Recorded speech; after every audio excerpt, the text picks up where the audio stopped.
discussion and all that kind of thing. So you know what? It's funny.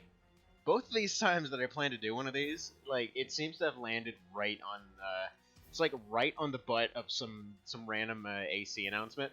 Like I kid you not, I just posted the whole link to go start this whole stream for today, and this lovely article right here popped up.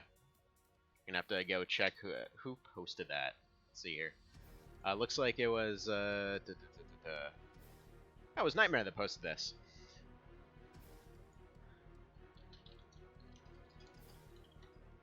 But yeah, so if you haven't seen it, like again, this feels weird because I literally just saw it a moment ago. If you haven't seen it, basically, they like FromSoft more or less confirmed that okay, they're working on it. Like they're planning on. Okay, I should clarify that a little bit. They want to do an Armored Core. Apparently, they had plans. It sounds like they had plans to do one in kind of a different direction. And then apparently they basically just took a step back and they're like, wait a minute, we need to figure out how to apply to the West more. And the funny part is, like, okay, so for anybody that's ever read, you know, the earlier articles and whatever else when it comes to FromSoft's approach and everything to AC and everything, every time they tried to like appeal to the West, it was well-intentioned but kind of misguided. So, like, for example, like the whole deal with 5th gen being brown as all hell, it was basically the whole thing of like, well, you know, they apparently like brown shooty things, so that's kind of what happened there. But anyway, so yeah, so we're gonna be discussing that a good bit once more folks get here. Kind of surprised that this literally just came out, so timing couldn't be better for that. And yeah, as far as our background situation here today, we're actually going to be doing more Javelin AIs, and I'm actually going to do what he requested last time, which is we're going to remake the starch die and form the front and try to make it work, and then we're going to have a team of 4 other ones that are set up to kind of support it. And yeah, the general idea here being that we're supposed to have one team that can beat every single one of his new 4 teams. So we'll see how that goes. So yeah, 4 teams there in general. Hello there, Mr. Cow. Good morning. Nice to see you here. So yeah, have you read the article? Since it just apparently happened. But yeah, basically the summary of the article, it isn't a super long one. I have to say they did share some pretty awesome fan art on that one of mixing Souls and Armored Core and everything. But basically they were asked, you know, what they would do for a new Armored Core. And again, bear in mind, they've been teasing this for years now. Like, they just keep putting out little tidbits of AC stuff, and they're like, maybe we'll do a thing at some point. And so yeah, they basically just said, okay, well, you know, we're thinking about it. We're trying to figure it out. We're trying to figure out how to appeal to the West, basically. Because apparently they felt they felt the reason, and I really hope that they don't sincerely believe this, but they said that the reason they think the series went downhill was because they tried to appeal to an audience that primarily would have been grown up on like robot animes and stuff like that. And I'll be honest, like I was around it, but I never grew up with it. Like my whole love of the series actually largely stemmed from Legos, as weird as that sounds. Because to me, that's what the series was. Like you build a cool thing, and then you go test out your cool thing, and then you do cool stuff in your cool thing, you know. Like it's funny that we were showing off a build of Megas XLR last time, because that literally like that's how I saw the AC universe. It's just like here's a bunch of everyday folks doing whatever, just suddenly getting giant robots. I mean, that's pretty awesome. Anyhow, so that article, you know, gives us a bit more hope as far as the future goes. And it's funny because they even mention in that article, just like, please make an AC remake. We want an AC remake. All right. So first things first. Let's get to building some AIs here, just to get started here. I haven't seen any of the new ones that he's posted up, so we'll see how this goes. So first off, name entry. This one's gonna be the starch diet. I hit the wrong button because I am a bit of a dumbus, it would seem.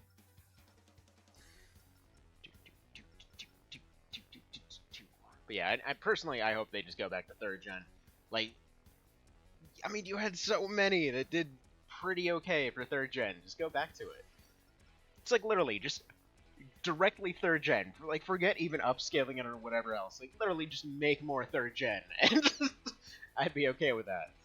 But let's see. YouTube isn't linked to PS4 anymore, and I don't know how to fix it. I'm pretty sure you'd have to just go through your PS4 and just go through the stream button. Alright, so we'll just go ahead and remake the Stotch Diet. Yeah, it's been a little bit of a minute, and we're gonna have to give it a few little changes to make it actually work in this one. So yeah, if you've never seen what the Starch Diet's whole deal is,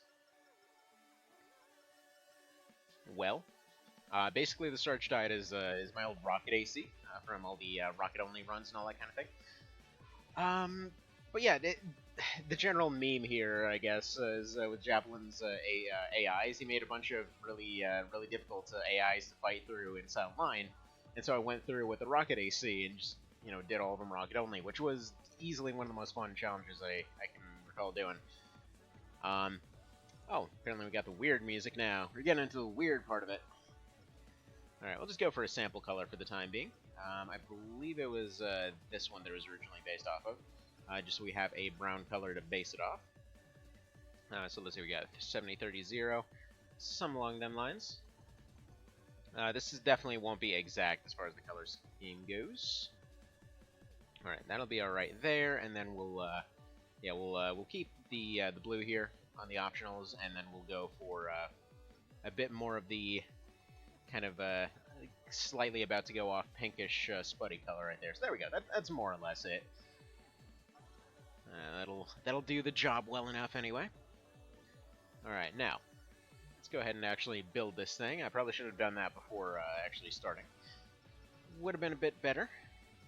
And again, actually no. Let's see. Do we want to give it the Cronus, or not the Cronus, but this E2? I mean, it has to be rocket only. I'm trying to think what little updates we can give to this thing. I feel like the extra 45 shell defense would be pretty darn nifty, especially the cooling here and heat resistance. So yeah, it doesn't really use OB. I never used OB on this thing, so there we go. The wing arms are kind of a must, just because of cooling. Their whole purpose was for cooling. And yeah, then we go for some HRJs here.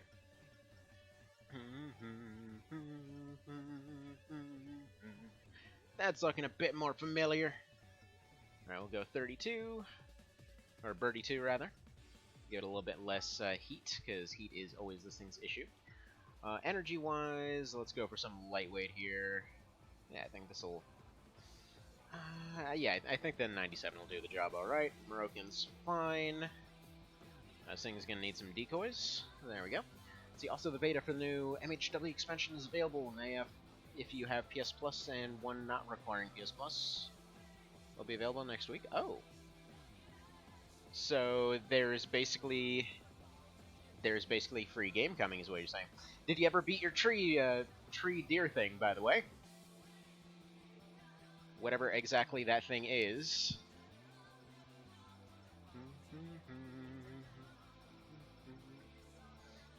But yeah, so, Mr. Cow, did you read that article? If so, what do you think of it? What is your cowley take on it? Alright, I think we're actually gonna go for the spread rockets here.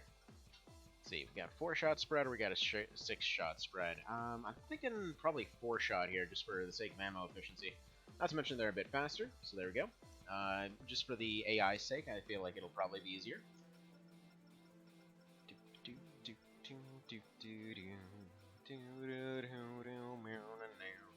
Where's my dang rockets? I know you're in here somewhere. There you are. There you are. I'm almost tempted to go heavy rockets on this thing.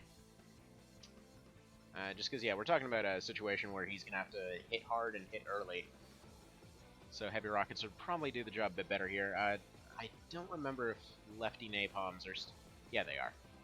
Right, so we still got the lefty napalms. So yeah, those will do a pretty good job disabling. Now let's see, these have 10, 15. So we got that would leave it with 25 shots for primary, 30 for secondary. I mean, we can give it a try. We'll give it a try. Like, it could work. It's decent enough to work. Like, it's going to be lacking a bit for defense. Definitely going to need some stability.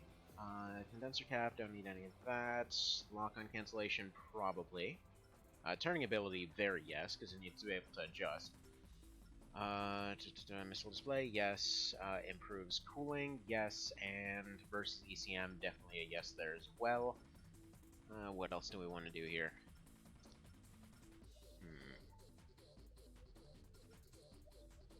Yeah, I think we just take the extra radar range. That's looking acceptable. Oh, never beat the tree? I mean, have you tried napalm? I hear that's pretty good for dealing with trees. Also, it's definitely morning. You can tell by all the sun coming through. So yeah. So yeah, let's see. Got a got a free PS Plus trial plate. Got Sanic Mania and Borderlands, which are free with PS Plus. Oh yeah, right. I need to go pick up those monthlies. I totally forgot about that. Been too busy worrying about other stuff. Yeah, never grow up. It sucks. Adulting sucks. Got to worry about bills and crap all the time. All right, so this looks okay. Let's go ahead and go over to not paint. I meant to go over to AI. I feel like this thing is gonna need some pretty defensive AI. Gonna want it to stick to kind of medium range, leave it a little bit varied. Dashing, yes. Jumping, less of that, and then just go hard defensive. And the reason for this is, okay, if it's going forward, it probably won't be hitting with those rockets, but if it's strafing backwards, it's got some pretty okay odds of hitting as far as I see it. So we'll go ahead and put this all towards. Let's try. Nah, let's try defensive strategy because ideally it would be dodging everything. Given its current setup, it's very limited on shots, so I wouldn't expect it to be able to last out too long. I will swap it out for the handy or the regular hand rockets if it's too much of an issue. So let's go ahead and test it out against the basic one first.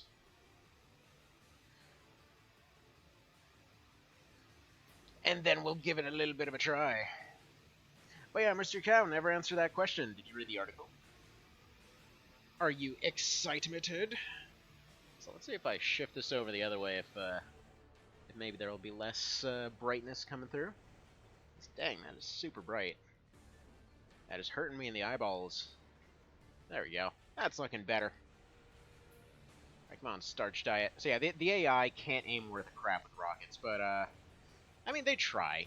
The thing is that it's exactly the same logic they follow in the normal games, where if something stands still for a moment, or something along those lines, they can handle it just fine. Otherwise, if they're moving, they can't do anything.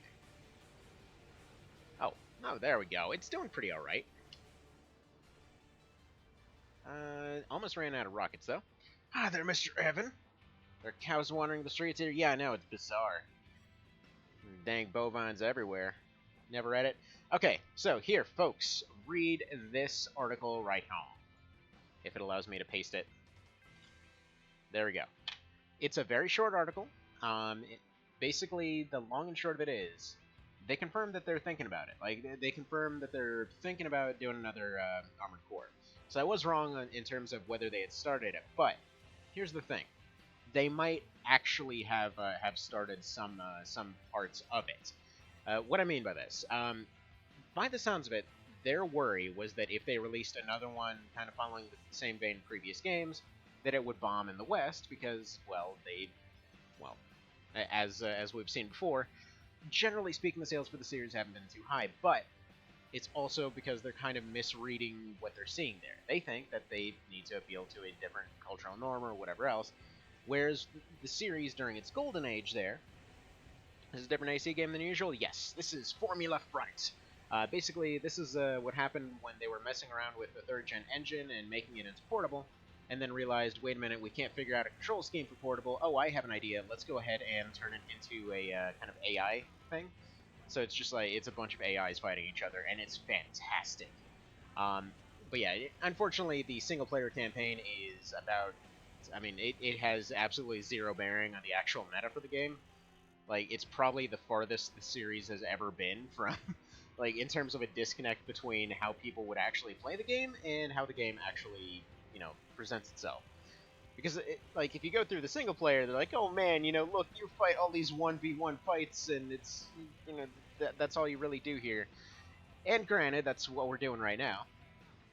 But yeah, basically, like the game was meant to be a 5v5, and it had this really cool system wherein like you basically had a bunch of parts, but they couldn't be shared between all your different robots. You basically, like, one would fight, and then they got a slight bit of their armor and weapons back, like just like 10% or so, and then it moved on to the next fight, and then it was just like these five wrecking each other, and it was awesome. Like, looking at the Japanese side tournaments, it's absolutely awesome. But the thing is, actually, let's see if I can beat Artie. It's like, this is the guy that's supposed to be the ultimate of everything forever. So let's go ahead and give it a little bit of a shot, see how he does. Didn't mean to sidetrack me, it's okay. I just sidetrack myself all the time without any proper assistance needed. I think this this large rocket napalm quad setup works. At least, I don't know. It at least can work, let's put it that way. So let's see how he does here. So miss. He's gonna try to get into close range. Not really seeing where his defensive AI is kicking in right here. There we go. He nailed his napalms, so that's already doing the trick pretty good. He just needs to... I probably should set his tendency to be a bit more close range, because this is not working for that. Though it's pretty telling when even despite the fact that he shouldn't have any chance whatsoever to win this, like, he's still doing pretty okay against the technically rank 1 guy for this game. Yeah, honestly, the arena in this one is kind of a bit of a joke. But oh well. Anyway. So back what I was saying. So that article, right? The long and short of that article is just that, yeah, they're considering doing it. They're afraid of missing in the West again. And I've kind of briefly touched on this before, but in the past they've tried repeatedly to break into the Western market and then didn't realize why certain things were happening. So for example, when AC1 came, their inspiration had come largely from the fact that, they love customizing things, and B, they love, like, all kinds of robot shows. So, okay, people love the robots, people love the setting. Sorry about that. And they seem to love the fact that it's, that their first experience with it was generally going to be the demo, like the PS Underground demo that came out a long time ago. And a lot of folks played it, and they loved it, and just like the gameplay and overall loop and everything else got a lot of people invested. And so, everything seemed all well and fine. They make a couple sequels, they do alright, but the problem there was that they just automatically assumed people would, see the Armored Core thing and know what it was. They gave them pretty awkward names, and so a lot of folks didn't even realize that there were 2 sequels. So they're like, okay, maybe just people didn't like the premise. Okay, whatever, let's... AC2, okay, and then the AC2 sells like hotcakes because it's amazing and people know what it is. Because a lot of folks were like, oh man, I remember Armored Core 1, there's an AC2 now, this is great. So then they pick that up. Oh, that's what happens when I try to stand up and end up slipping on my chair. My bad. Anyway, so everything seems all great there, like, oh man, we'll make another awkwardly named sequel, and then they do, and again, I was a massive AC2 fan. Like, I freaking played that thing religiously. And yeah, zero idea that Another Age even existed. I didn't know what it was. I didn't understand why it played differently once I actually found it at a Hollywood video. They're like, oh man, people must have gotten bored of the premise again. Okay, new engine time. And so they go and they make another engine. They're like, okay, let's make AC3 now. And then AC3 comes out and it sells well. And they're like, oh man, great, people like it now. Let's make an expansion with all the stuff we never got to put into 3. Because, yeah, for those who weren't aware, the original vision for AC3 was basically all of the 3rd gen stuff. So they wanted to have, like, limb destruction, weapon destruction, all these, like, reworked simulation mechanics and everything else. And instead it just, like, it got plopped all over the place. So, yeah, so, yeah, once again, Soundline comes out. I didn't even realize that thing existed until, like, 10 years later. So, like, AC3 is one of my most played things ever, and I didn't even realize that a sequel existed. Literally, like, I couldn't find that thing anywhere. I didn't see it at the store. Okay, I should clarify one thing. I did see it once, and I wasn't sure what it was. There was no title in the demo. I thought it was an AC3 demo that had some, remixed information or something. Because I was at a Sam's Club, and this was back when they used to have an electronics section and everything else. And like I'm looking at this thing like, oh my god, they made another Armored Core. Oh my god, this is the greatest thing ever, and I don't see a title anywhere. And it looks exactly like AC3. The one mission that they had on there was I think they had like one arena fight, which I want to say was Little Bear, and then they had what's it? One of the starter missions where you go back to the derelict 513 area. I think that's what it was, something like that. Either way, the one where you're basically going through and clearing out a bunch of MTs in a ruined city. And so they just give you a bunch of pre-built ACs and everything. It was like, oh man, this is amazing, but what is it? And so I thought there was an Armored Core 4, and I looked for Armored Core 4, but I couldn't find it. So yeah, I had no idea what it was called at the time, and so later on, like years down the line, find out Silent Line is a thing.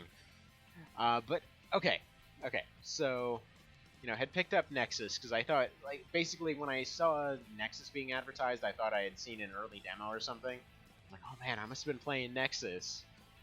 And then Nexus comes out with all the like updated heat mechanics and stuff, and of course, then that alienated people too, because apparently, folks in the East, I guess, had asked for more simulation aspects or something, and they thought it would appeal to everybody if they added those other simulation aspects, and less than yes is probably what we want to go with on that one. Um, it's not that it was bad, it's just that it was kind of out of left field, like especially if you got used to, your AC3, or if you had Sunline at the time, like if you got used to all of the fast movement and all the, interesting lightweight builds and everything else, and like lightweights got nerfed into the dang ground with that one, as did super heavyweights. It was like midweight in the game. Like midweight to high cooling quads seem to kind of own that one. So yeah, let's go ahead and switch them down to short range here. And we got our weird, almost, I don't even know what you'd call this music. It's like FA had some really bizarre music, but I kind of love it. It's like, this music, if you haven't played For Answer, just this music, just imagine a robot just like hovering kind of like a helicopter, just like flying around through all kinds of clouds in the middle of like a war zone that there's missiles flying around everywhere. It's just, it's such a, like, it's such a unique experience, man. If you've never played For Answer, just do it. It's so good. It's one of the ones that divided the community a good bit, but it's just such a dang good game, Anyhow, I will say the only one that was specifically requested to be made and not be any kind of meta build here, because basically Javelin went full bore on the metas. I think we can probably do the same. So I'm just gonna finish trying to optimize this starch diet here. This thing's not very good, just so you know. The whole point was that it's not very good. But we're gonna try to make it at least passable, see if it maybe survives. Realistically, it's probably just gonna lose almost immediately, but whatever. If it manages to get a few chain hits off, like for example if the napalms wreck something, it can pretty successfully ruin them, like it's doing to the Hangman right here. Like, it can win fights, it's just not ideal. So there we go, he's out of his primaries. I think I will switch him over to the regular hand rockets. As good as the larges are, and as good as their shutdown potential is, he doesn't really have enough ammo to last out otherwise. Though, this was against a heavy. I guess technically speaking, he might need that heavy firepower if he's fighting anything on the midweight tier here. The only problem is, yeah, his lasting power is absolutely trash. So let's see here. Let's fight something a little bit lighter weight. See how he does. Go ahead and fight the niche here. All right. Anyway, so was basically explaining their whole misunderstanding of stuff. So okay. So when Silent Line didn't do terribly well, they had assumed, okay, people didn't like park destruction, but apparently folks are asking for more simulation aspects. Okay, so we'll go ahead and give that to them. And so they did. And yeah, that's where Nexus came in, and then people were mad about the heat mechanics, because suddenly I guess they were getting a bit more communication going with their fans and stuff. I don't know how they didn't understand the whole thing with you know actually having a recognizable name. Like, I don't know, adding another numbered sequel, potentially making it a bit easier to find stuff. Like, especially for Silent Line. Because they didn't even call it Armored Core Silent Line, they called it Silent Line, and then, like, in tiny letters, Armored Core. It's like, what were you doing? Why? Why would you do such a thing? So, yeah, okay, yeah, he definitely needs the regular hand rockets. The larges just aren't doing the job here. Because, yeah, he's definitely got plenty of napalms left, but, yeah, I think we're going to go regular handy rockets and then maybe go for the 6 split. Yeah, he's completely out of shots now. And it would just be 2 minutes of him getting ripped apart, so we'll go ahead and leave that there. But yeah, so they misunderstood at that point, and so they're like, okay.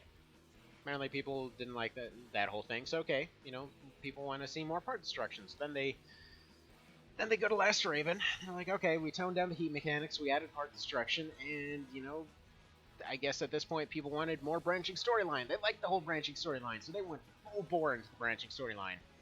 And yeah, then we got the whatever you'd call Last Raven exactly. For those who haven't played through LR, the long and short of it is, like, they had some folks that were asking for more challenge. They had some folks asking for more simulation aspect. They mashed everything into one, and what ultimately resulted was a game where the PvP balance was probably the best in 3rd gen. Like, they actually balanced out all the weapons, they balanced out all the ammo counts. There was still some really busted stuff, especially linear rifles, but then they removed OP Intensify, which, for those unfamiliar with the series, it would basically be the part that lets you fire back cannons without kneeling. Normally, you need to kneel down to fire those things, and or be a quad that's walking or a tank at in any position. Yeah, this setup works a little bit better by the looks of it, as you can fire a few more things. Maybe I will switch him back to the quads, actually. Or actually, no, that's fine. That's fine. Because he has to, like, if I switch him back to quads, he's got too many shots. He doesn't really have the armor to last out that much. Okay, so he can deal with very dumb mid-weights. We know that. I guess technically the other build was able to do it too. But alright. So yeah, we're in Last Raven there. Definitely way harder than many of the other ones. And unfortunately, it was for the wrong reasons. People wanted challenge, but the series up to that point had been built around this whole philosophy of you have missions that reasonably somebody would have wanted in this setting. Somebody would have wanted to hire a giant mech for this. Like, the premise of the whole series is just there is these customizable mechs. The pilot cannot eject; they're just locked into the thing, which is weird because they survive pretty suspiciously often. But the idea is that people take on these mercenary jobs because they need somebody that's basically willing to make a customized machine, and then go into really dangerous situations with the hope that they might make it out. And so it just winds up being this thing where a lot of folks that even people that don't have any military backgrounds or whatever else, technically anybody can go become a Raven, which are your mechs here. And yeah, they go in. It's just a job people can do. Let's see, what game is this for? I've never seen this. This is for the PSP and PS2. It's a Formula Front. Basically, it's when they were experimenting with putting the portable games onto the portable format, and so they basically just had a game that is entirely based off AI. It's like, I'm not doing anything right now. This is just, you make an AI, or rather you make an AC. You give it a bunch of, you move around the sliders and everything else. Make an AI for it, and then you have them fight it out. Now, I will point out, it's not exactly balanced right now. There's the reason that I have this guy right here, why I have the starch diet with all its rockety goodness and everything, is because he just lost it. Just because Mr. Javelin had made some new AIs for folks to try out, and he specifically wanted to see the starch diet as one of the members of my team. The way that this game is supposed to work is a 5v5, wherein you basically have two teams of 5 going at each other. They fight one-on-one fights. However, basically as soon as the winner's announced, they get 10% of their AP and ammo back, and then it moves on to the next fight. And so the idea is that they wear each other down this way, and there's no shared parts between them. So, for example, I'm using the HRJs here. None of these others would be able to use those same HRJs. So, that's basically the whole balancing aspect of it. You like there are OP parts, just like there always were, and there's a lot of things that the AI simply doesn't know how to handle. For example, dual bazookas, the AI is just absolutely trash at avoiding because it doesn't understand how to avoid things. But then you go over to its AI and you tweak around some stuff, and hopefully some good stuff happens. The AI is dumb as a rock, but it's really fun to play around with all the same. Um, just so you know, if you're picking this up, definitely get the international version. It's like the performance is better, everything on it's better. But like you have some very basic sliders here as far as what kind of stuff you want them to be doing. For your performance, just so you know, always have heat and energy and search all the way up there. Just ideally, you want to dump all your points into this bottom area, and then just pick one of these bars and max it out. And then yeah, if you want them to do something really specific, you can attach a bunch of chips here that give them very specific orders or tell them not to use specific things. It's it goes back to that same old thing of Armored Core is basically Legos. So yeah, there we go. But yeah, if you've never seen the Star Jedi before, this was my AC that I used for the rocket only runs. And so yeah, Javelin wanted to see them made as one of the main ACs here. So we'll go ahead and make some proper builds moving forward here. So the Count 1, I think we'll actually keep largely as he is. However, we're going to be replacing these rockets with something a bit better. Looks like a racing game, but for mecha. Funnily enough, its intro and its advertising and everything else looks a lot like it. That's the idea. I mean, I guess less racing, more blowing each other up, but yeah. Alright, so what I want to go for this guy. These linear arms do a good job of generating heat. They do a good job of generating stun and all that kind of thing. I want to try and set him up in such a way where he's... Let's see, do I want to combine it with these? You know what? Let's try something experimental with this guy. I want to go EOs. Specifically, I want to go MGEO. We've got the linear arms, and then we've got the turrets on the back. Let's see how that works out exactly. So for one thing, we're going to have to invest a bunch of stuff into, cool performance for sure. Fire consumption, reload, and attack. Definitely want those up. Let's go pick up our defenses, and then do we have enough returning? Yes. Just so you know, unlike many of the other games, your codone here, never don't use the codone. Like, it is an absolute must. So we're gonna have to repaint and rename this thing, because I'm liking the overall template I had for him before. So let's see, paint-wise, let's change one color. Just let's be a little bit lazy. Like, let's say... Oh yeah, that is egregiously pink. Let's just make this thing god-awful to look at. There we go. Now it looks like a demented Barney. Beautiful. And then what do we... There we go. There we go. It's a pastel explosion. I'll just call you the Pastel Nightmare. Yeah, I know, it looks just like the Gaudi. But yeah, this game, I loved doing tournaments for it. And actually, TBM's holding a tournament pretty soon here. VGRM is still doing the Japanese side tournaments at some point. I don't know when they plan to do that. So it reminds me of Evangelion Colors for a moment. Possibly. I'll be honest, I don't remember too much about that show, because I saw like the very beginning and the very end. Because I saw the beginning, was a little bit confused. Then my friend randomly sends me the ending one day. He's like, just see if you can make heads or tails of this. And just like, it was like my expression the entire time. Like, I couldn't possibly understand any of what the hell was going on there. Alright. There we go, Pastel Nightmare. See, Gaudi is far more dignified. Yeah, no, this thing is not dignified at all. It sat out in the sun for way too long. It became a little bit special. So there we go. Let's see. I believe our AI stuff should be good. Just put that on Netflix. Yeah. Makes sense, makes sense. See, terrain, yeah, terrain is good for what he does. By the way, just so you know, Lord Manny, if you're taking a look at this game, just know that many of the things occasionally just don't work. So if you, for example, if you tell them to be aware of the terrain and they run into a thing forever, it's fine. It happens. Also, that's one of the new teams. I didn't mean to test against one of the new teams. So let's go ahead and test against Tragedy over here. See how he does against Fast Boys. I'm going to try not to lean too hard on the meta. Like, I will make a dual bazooka. We'll make a few other things. Yeah, it's fun. It's fun to mess around with. Like, it's one of those ones that's great for just, like, messing around and discussing armored core. That's why I love doing it for this. Alright, so he's going to be relatively low speed. I probably want to give him a better FCS, maybe. He's having a hard time hitting this one. But overall, not bad. I think I want to set him to a bit more random of an AI. He can't take missiles worth of crap, so I definitely gotta give him some inside parts.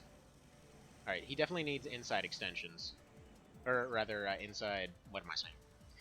Okay, he needs armor extensions, and he needs inside decoys. There we go.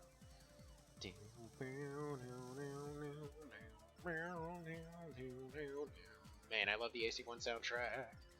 Alright, so inside parts. Definitely want to give him the extended decoy pods. This is another thing. Like, decoys you can only have on a couple things. So it's interesting. Actually, come to think of it, maybe...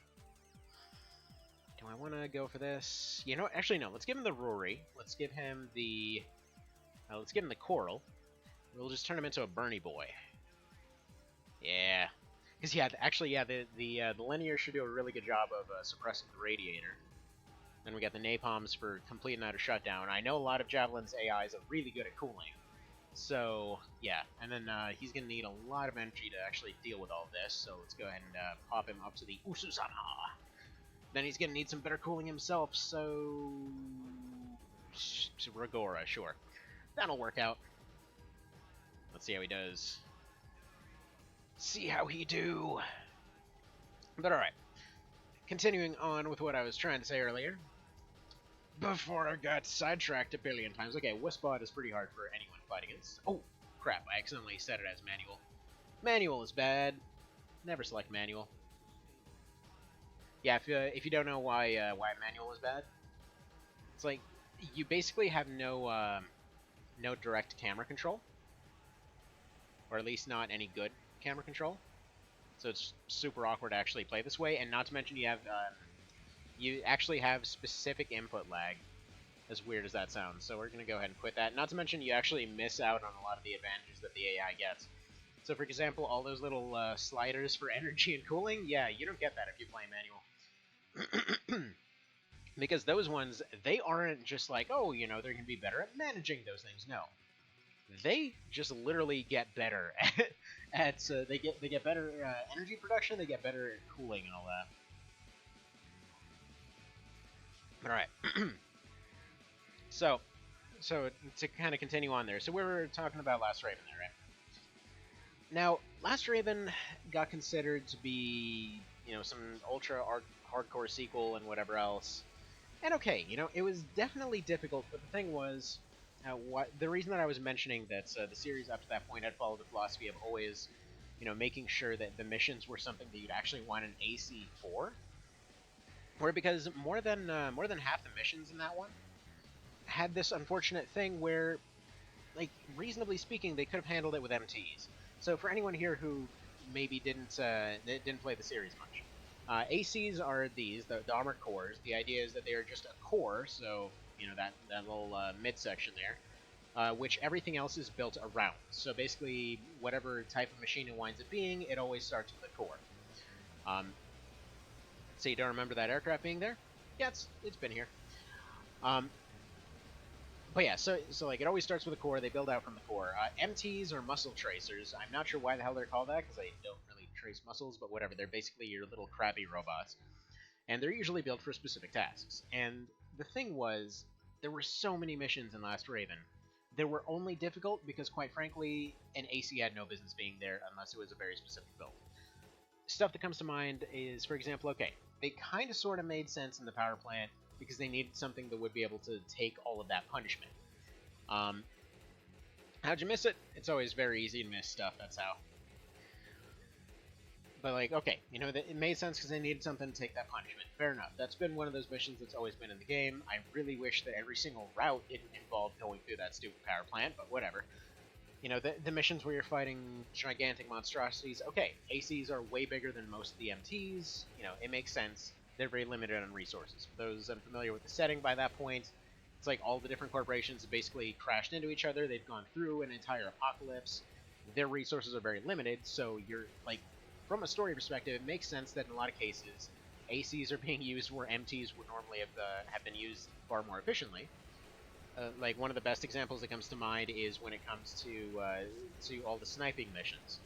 It's like there's no reason you'd hire anything other than a sniper for that one, but they don't mention this. They're like, okay, we're gonna have some stuff flying through a canyon, and yeah, we just want somebody to go there and deal with that. And that's the thing. They don't say like it's going to be a million miles away, or for the sake of like one of the power plant missions, they don't mention that it's like, oh, it's going to be a bunch of spiders that spawn in way at the top of the friggin' power plant, and they're going to be really, really, really far away, and there's literally nothing you can do if you have anything other than a like long range sniper rifle and a long range FCS. So, you know, it was a weird one. It was a weird one. So yeah, like in those cases, every time I was going through that one, I kept thinking, okay, if they just sent in like 4 of those snipe EMTs, they could handle this no problem whatsoever, because those guys just don't miss. And yeah, like it would have been a lot cheaper for them to do it that way.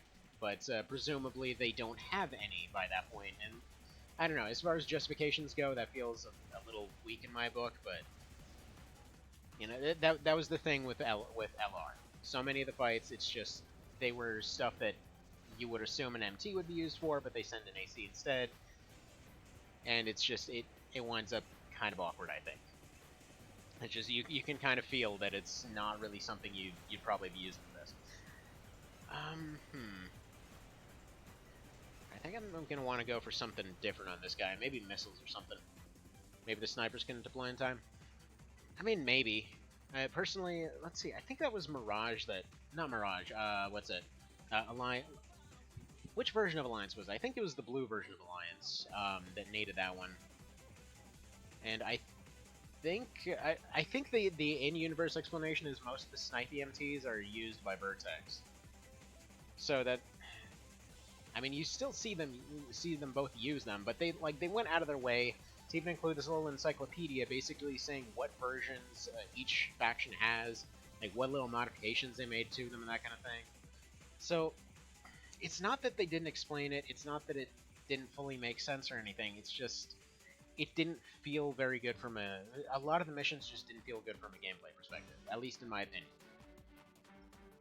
Alright, I think we're going to want to do away with these. They're not really doing the job too well. However... Could probably go for some verticals here. Yeah, verticals would pair really, really nicely. Or I could go for some of these. The reason that I want to go for that thing is because it would give him different damage type coverage, but if he's going for heat lockdown, I guess it does make sense to go for that. Maybe we'll go for micros.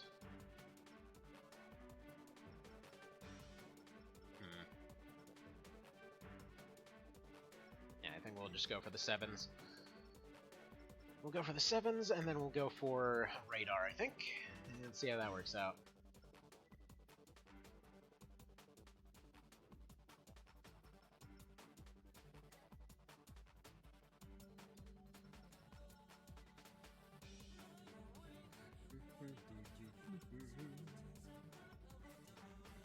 And then, yeah, for split damage, I think we'll go for that get off my lawn build, which unfortunately got... I love how it basically fought the guy that won the tournament immediately, and almost won. Oh well. Alright, so he's definitely got a lot of heat output. If even one of those napalm rockets tags him, he's basically toast.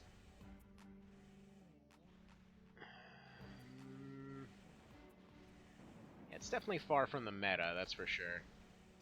His energy drain is crazy high. I may want to consider putting some HRJs on him, actually. But then he'd be giving up a lot of that. Oh, you know, actually, no. What I need is something with a better cap, I think.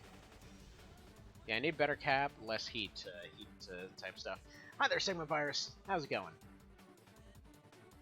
Yeah, so to kind of continue on with the whole story there. So okay, so after Last Raven, they ended up taking, you know, they took consideration from what folks were saying about that as well, and then they moved on to 4 because then, you know, they had some folks that were saying, okay, you know, you've been doing the same slow thing for a while, why not make it faster? And so they did, and then folks were saying, hey, it's not similar enough to the other ones, and then 4 Answer happened, so you're fighting huge, you know, mega robots again, getting all your new fancy gadgets and everything again, and then they had folks complaining about the FRS system, which, okay, it could definitely have been better implemented. I understand why they did it the way that they did it, but it definitely could have been better.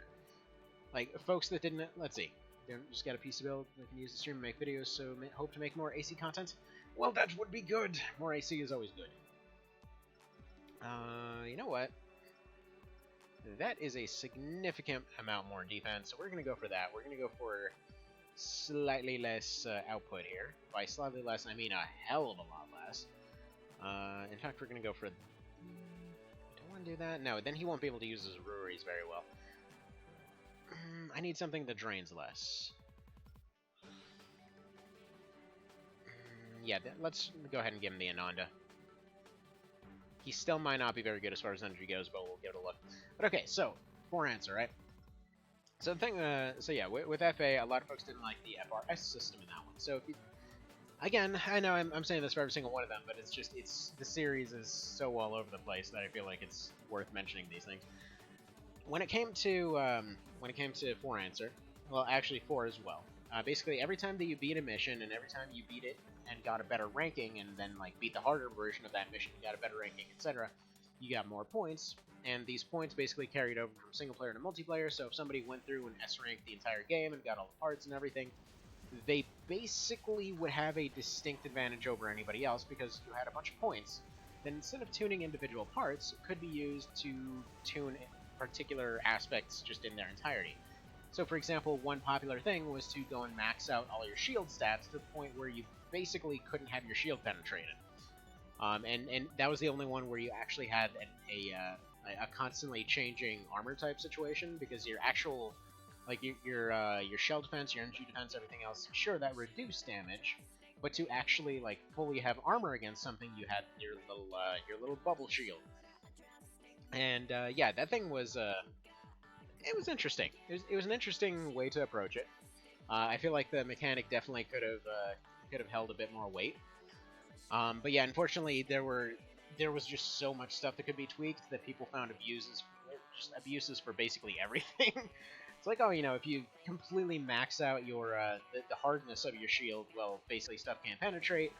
Or you could just overclock your shield to such a degree that you could basically make a explosion with the shield that can one-shot most stuff. Or, for example, like high shield, high-speed blade builds were really popular. But still, it's really fun. It's really fun to play. Let's see. I did not find this in the FromSoft remake thingy where they say it. It's mentioned in this article, and also there was another article that came in just yesterday, believe it or not. Just yesterday, where they basically said that, okay, we're thinking about an Armored Core. We're trying to figure out how to make it stick in the West, and that's why I'm going through the whole series and like the weird misconceptions that they had. Right, you know what? I think this is going to be good enough for the Pastel Nightmare. It's definitely no meta whatsoever, but, you know, for a general purpose thing, that'll be alright. The thing is, I expected to have one joke build, one general purpose build, and that's what these two serve right here. So now we take a deep dive into the meta. So, first of all, we gotta represent the bazooka side of things, so let's go ahead and go over here. Go ahead and get them dual BPs going. Gotta love the dumbness of the dual BPs. This crap's gonna be broken. This thing's probably gonna carry the entire fight, but whatever. We're gonna try to follow the rules as much as we can. Why am I looking... That's a completely wrong area.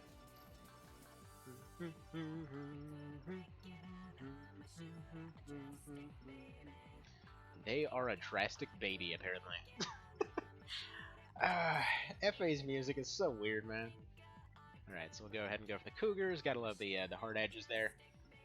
We'll go for this one. Go get the the utterly OP arms, the good old Loris's. That head's gonna function just fine. We'll go ahead and give it a thing for that. We'll up its generator, up its size lock, up its turning ability, and I think we'll go ahead and sacrifice some energy defense for the purposes of getting some better cooling. So there we go. Dual bovine power, exactly. He is the cow beast. This cooling setup is kind of meh, but we'll see. We'll see how that goes. Want to give him probably some ECMs or something. That would make the arms overweight, maybe not. Can we pop some light shields? Yes. As if its defense wasn't already ridiculous. Alright, so we're not going to have any decoys on it. Actually, are there any lightweight anti-missiles I could maybe slap on this thing? Kind of. Yeah, these ones suck, but you know what? I feel like it's probably worth it. Just because it might deflect off some heat damage. What was this thing before? Well, let's see how it is just with its regular AI. It's not even messed with anything yet. I'm almost tempted to stick some napalms on this. But I want to do the BP napalm tank.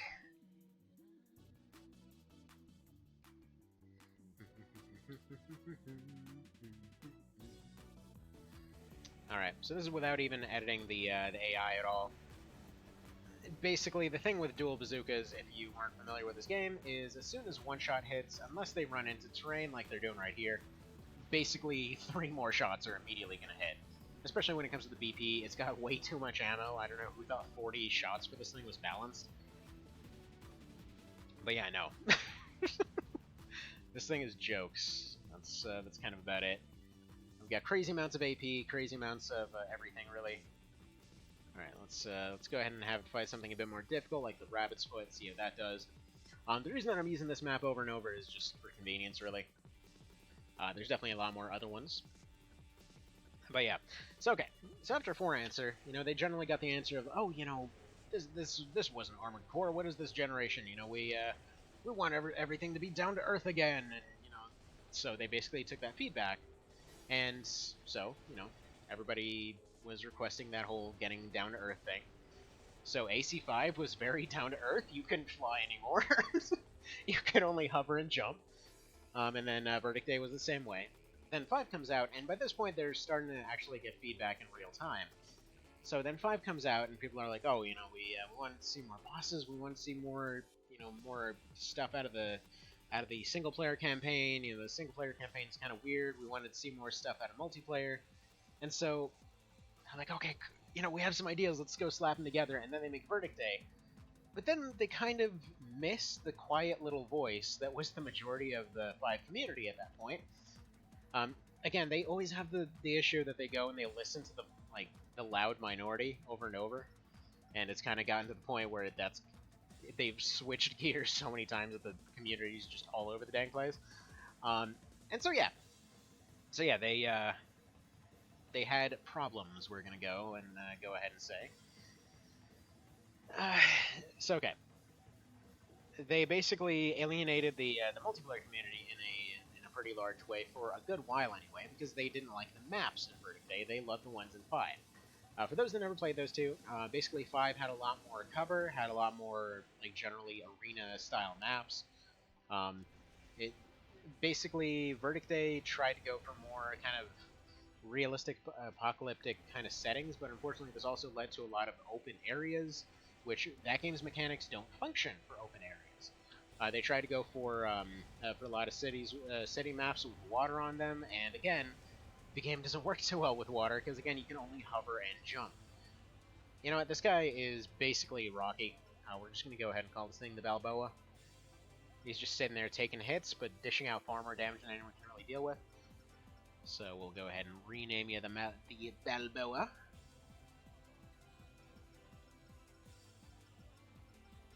There we go. This isn't even an optimized build for this kind of thing or anything.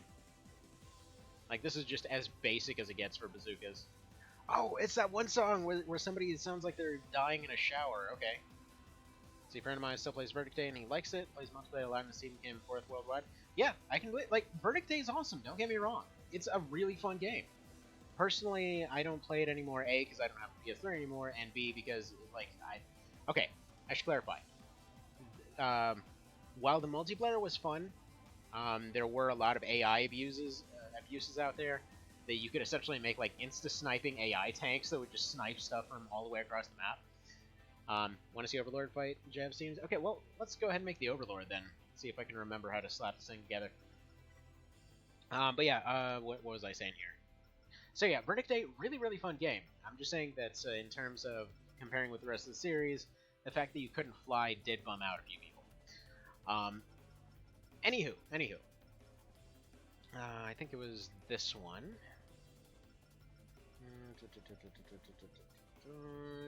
I believe it was these arms. One of these arms. Was it these ones, maybe?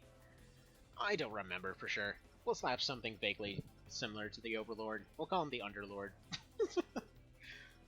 Anyway. So yeah, what was I saying here? Yeah, as far as Verdict goes, yeah. Hardcore mode there, easily one of the best features that they've added to the series, and I hope whenever they make another one that they bring that back, because good lord, that was so fun! But again, the only reason that I didn't really do more with that game or play more of it, I took part in a few tournaments. It was definitely fun there.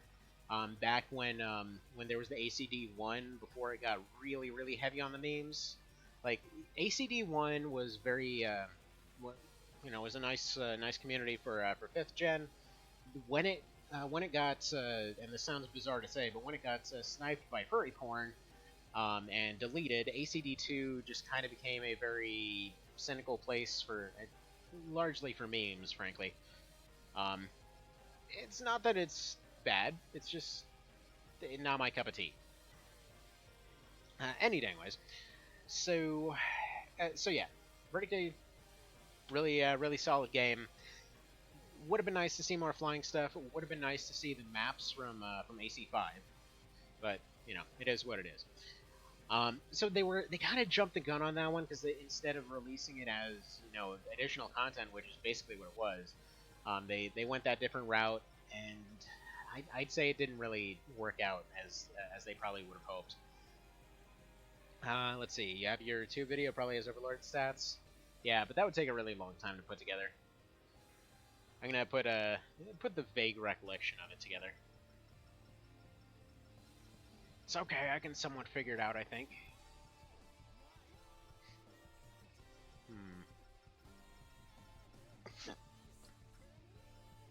Anyhow.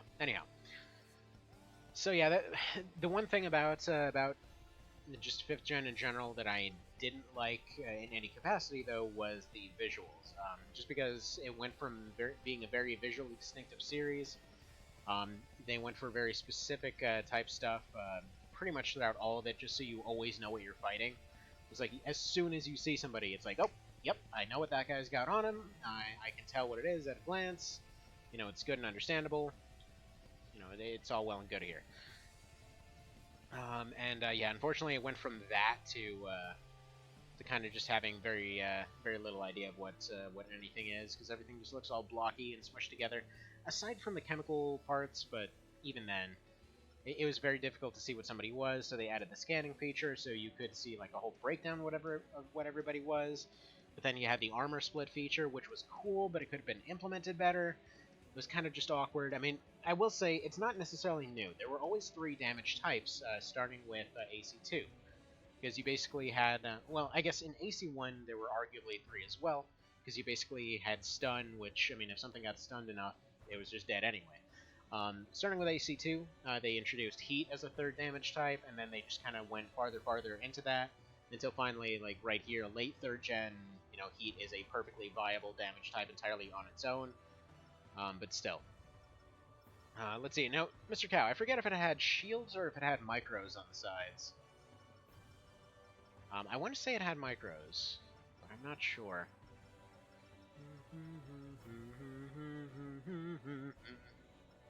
Then yeah, I'm pretty sure it had decoys on the inside here. Neither? Oh. Well, okay, I guess it had neither then. Was it the Jiren? I don't know. It's been a really long time, I'll be honest.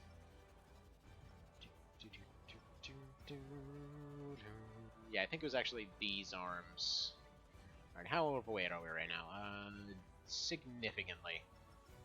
You're thinking of Tempest? Yes, I am thinking of... Oh! Right. Right.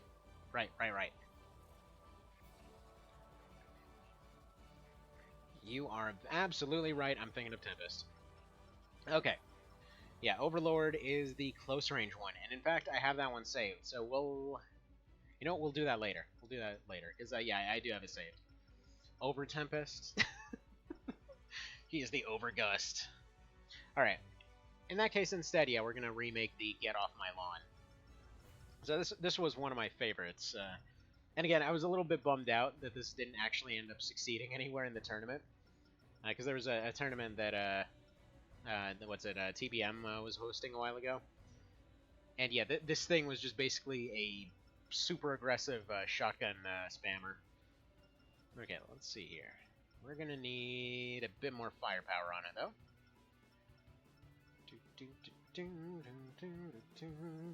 Why am I missing parts exactly? Alright, I think it was the Mayfly or the I3. It might have been the I3. Man, it's gonna be weird to remember this one. I know it did have a solid EO. I'm pretty sure it had the heavier arms, but we're gonna have to go for the lemurs instead. And then we had something similar to the cougars on the legs. Let's say... Might have been the dingoes, actually. Yeah, we'll go for dingoes. Weight-wise, we're still 400 over. That's fine. We're going to work that out in just a moment. We got a very heavy setup here. I think Gandari won't do it.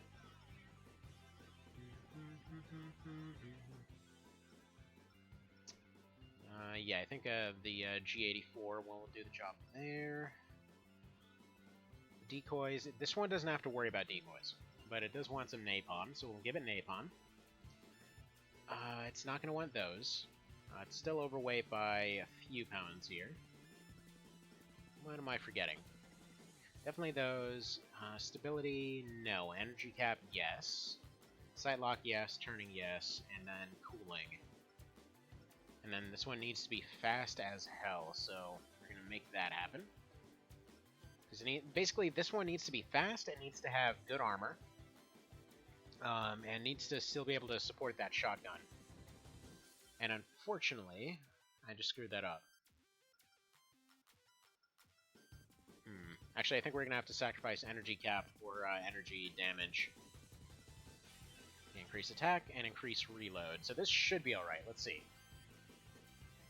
Let's see, beat the quaddies, but the German warlord gotcha. Yeah, those grenades got everybody. It's a good reason they were hopefully getting banned for this next one. All right, jump low, run low, attack very high. Confirm settings, yes. Performance, I want to be going for full search, full movement, and then the rest is going into enemy. So enemy is just more figuring out their general positioning. And then operations-wise, I forget if I actually had one of these, but let's get to start off with... Yeah,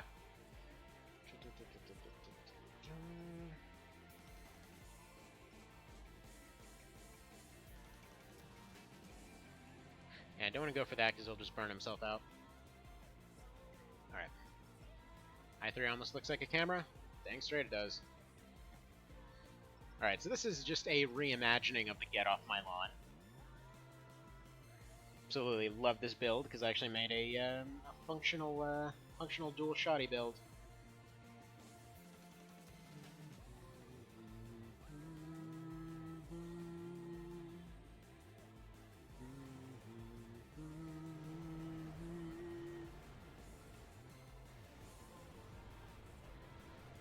There we go. So I might have a few random little breaks here. Starting a new job here, so occasionally getting messaged. Okay, so that does okay, but he's gonna need a little bit more. Also looks nerdy. That makes it even better. Okay, so yeah, this build is absolutely fantastic for just constant just bearing down, but We are going to need a little bit more speed, I think. We need a little bit more speed, and we're going to need a little bit...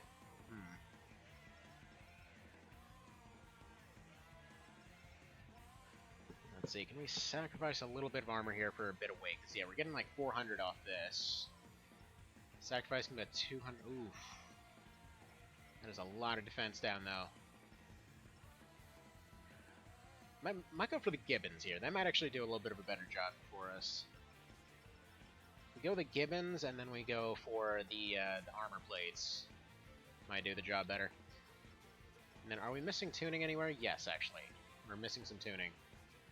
And yeah, I realize I should just hit square. It's funny. There's a bunch of little things in this that should be used a whole lot more often than they probably tend to be. For example, you can use square to switch between the menus, which seems weirdly popular for a lot of PSP games in general. There we go. See? Look, it's a quick little switch. You don't gotta go through a loading screen. But anyway, so let's see how this goes.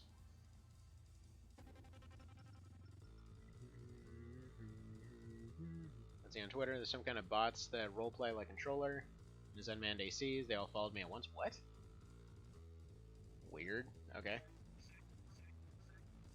I really hope that's not, you know, who shall not be given a crap about once again. Because that was the guy with a whole friggin' bizarre, like, roleplay community set up to himself. Oh, they're Japanese? Alright. Sounds a bit more legit.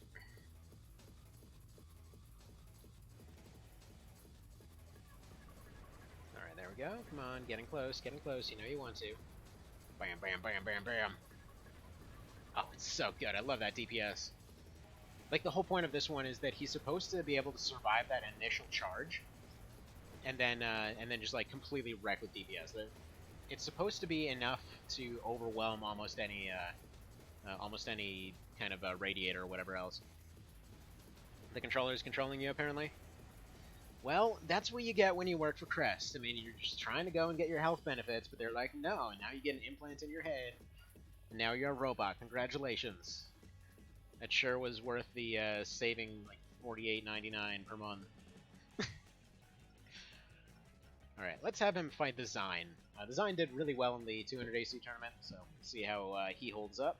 I was really hoping the Zine would be one of the ones that made it to the finals, because Nocturne gave so many people issues in AC3. They should have went for Mirage. Yeah, I know, right? Then, I mean, then they only show up and, like, just launch missiles at you when you're not looking. I mean, you show up to go deliver some mail one day, they're like, you know, just go deliver this at the friggin' UPS or whatever. They're like, oh, great, somebody launched a missile at my car. Beautiful. I'm like, oh man, you know, it's just business, sorry. But, you know, Mirage gonna Mirage. I love how they've had the same tropes throughout the series. Like, that was another thing that I feel like 4th and 5th gen kind of missed out on a little bit. FA was kind of a return to form, but they definitely missed out on the whole trope of like the really conservative side is pretty much always going to be just overall douches by the end of it, and then the super liberal side is always going to be.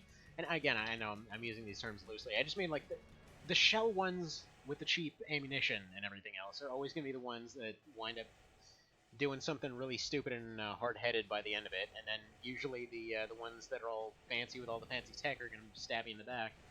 So you don't even have a car, they're going to make me one and then destroy it. I mean, you got to make a point somehow. Alright, his turn speed needs to be better. His turn speed is unacceptable. Like, when he's getting that DPS, but he's got to have some better turn speed. I'm going to have to swap out them legs. Them legs, though. And yeah, one thing that Cal pointed out, and I would point out as well, is just shotguns are really underrated in these games. They definitely got a bit more love when Verdict Day came around. Especially, man, like, shotguns and, and howitzers just absolutely had the time of their lives when it came to Verdict Day. You know, actually, I'm almost tempted to say it's fine because his burst damage is so intense that it might be okay. Let's see, is there anything that'll severely up his turn in? Okay. No, the Dingo 2s are they've got a pretty good pivot on them, so yeah, I think we're just gonna leave that as is. It's good enough. I mean, we're not going for ultra meta, so it's fine. Name entry. This is gonna be the Get Off My Lawn.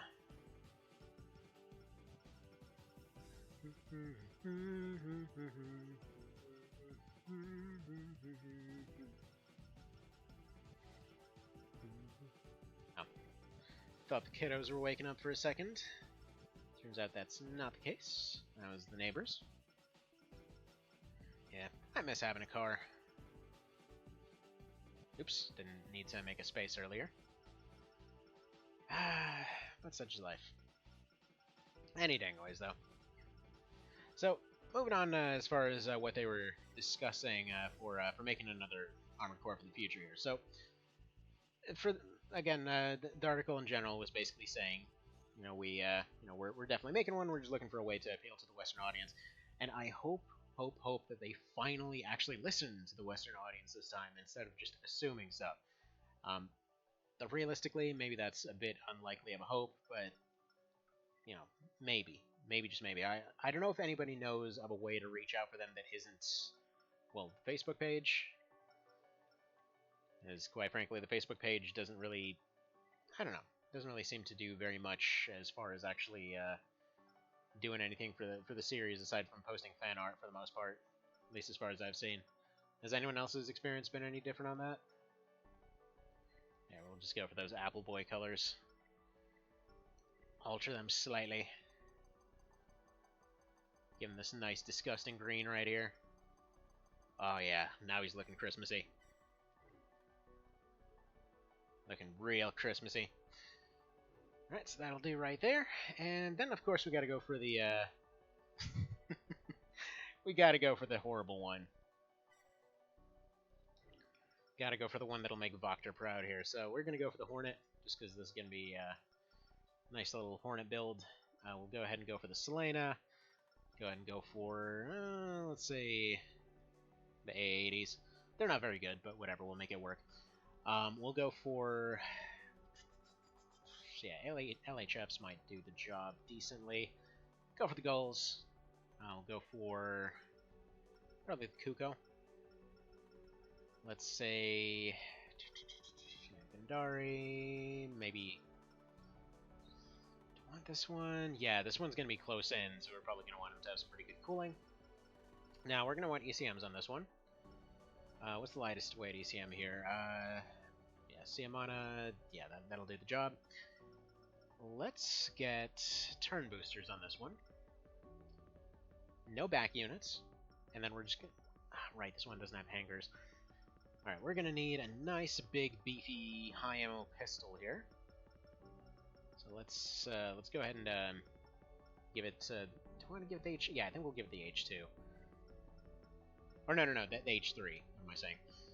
And then we'll go for a flamethrower, because we got to go for another burner build. Because why not? You know, gotta make it happen. So it's a bit overweight, fairly chunkily overweight, in fact. Well, that's okay. We'll give it some heavier legs.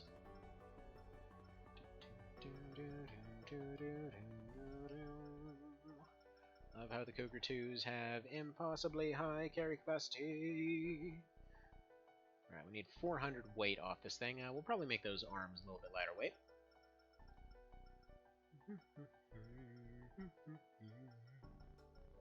I love this theme. There we go. Fancy bot. This one's going to be more of a douchey bot, I think. See, not on Facebook, can look it up. Yeah, I tried to find... Okay, so FromSoft does have an official thing on Twitter. I mean, I pretty regularly spam them for a Armored Core remake. But, so far they haven't responded even once over the course of 2 years. But, oh well. One of these days they'll answer. Alright, so we want to go short range. We want to go stable for this one. Go for dash, go for jumps because he wants to be up there. Never want him to run. They have a YouTube channel. They do something on that. Yeah. They occasionally do. Very occasionally. Alright, and then we need to do a little bit of parts tuning here. FromSoft seem very small. Not anymore. Definitely not anymore. They've ever since the takeover. Well, not the takeover. They got bought out.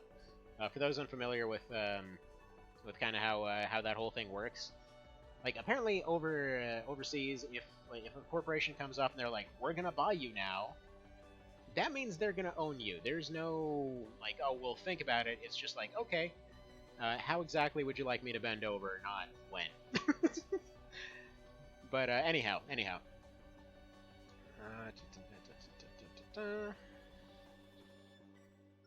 Yeah, quit because I accidentally hit manual. There should be an option to just turn off manual permanently.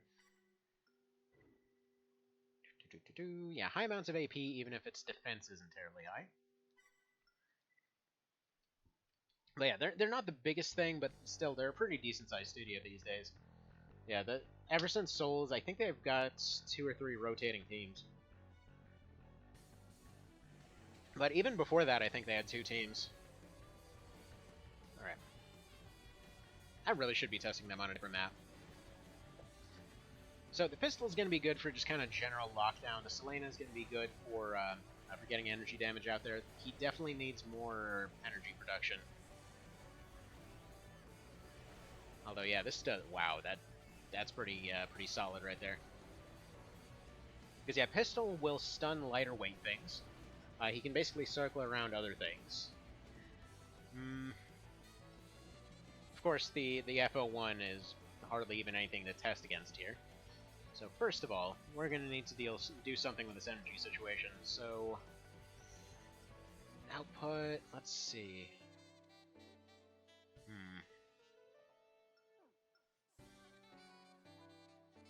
Yeah, I think the Magnolia might do the job a bit better.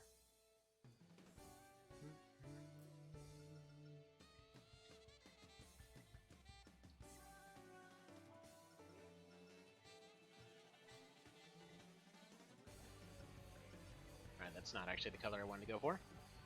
Actually, I kind of want to go for like a silver on this.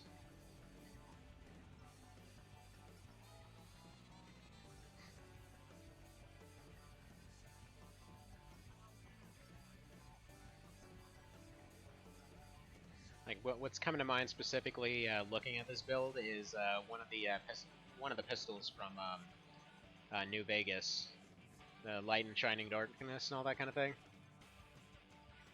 I'm gonna go for that, and then gonna go for gold for the optionals. Yeah, it's gonna make me think of that. So we'll just call it the light and darkness.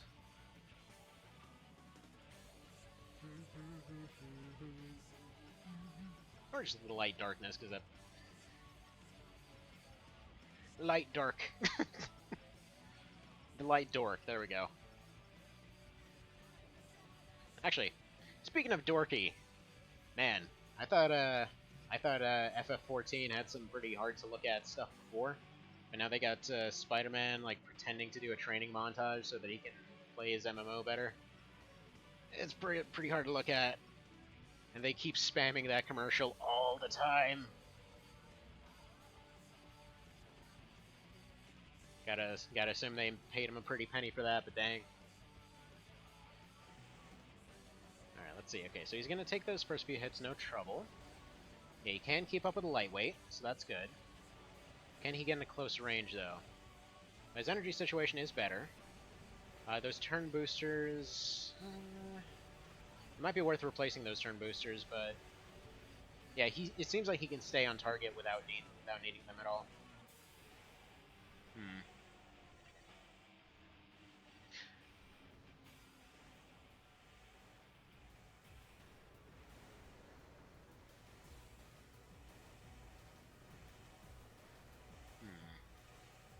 Might even want to just go dual H3s on him, actually. I mean, they are a pretty broken gun. The only thing with the flamethrower is just they kind of tend to crispify everything.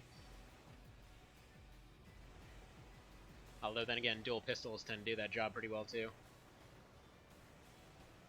So he would definitely be like the anti-heavy for the most part.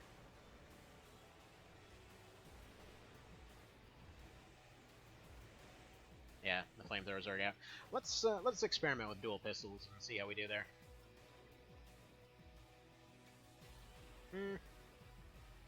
Or maybe I should just leave it. I'm kind of tempted to just leave it, to be honest. Because I want to go ahead and start actually testing these. Okay, so there's 4 teams. There's 4 teams to test through. We'll go ahead and start with a starch diet, which at this point I'm going to go ahead and say was intentionally chosen to have B's and C's for the most part, because they match its color scheme better. Yeah, there we go. That's intentional. That's what I was going for. Alright, so let's let this thing die immediately. So here's the 4 teams. We've got Javelin's Prime 1, 2, 3, and 4. So yeah, I have no idea what any of these are, but this is just going to be like following that same format. They're just going to kind of go down the list. Map-wise, let's give him a little bit more of a chance. Let's go for...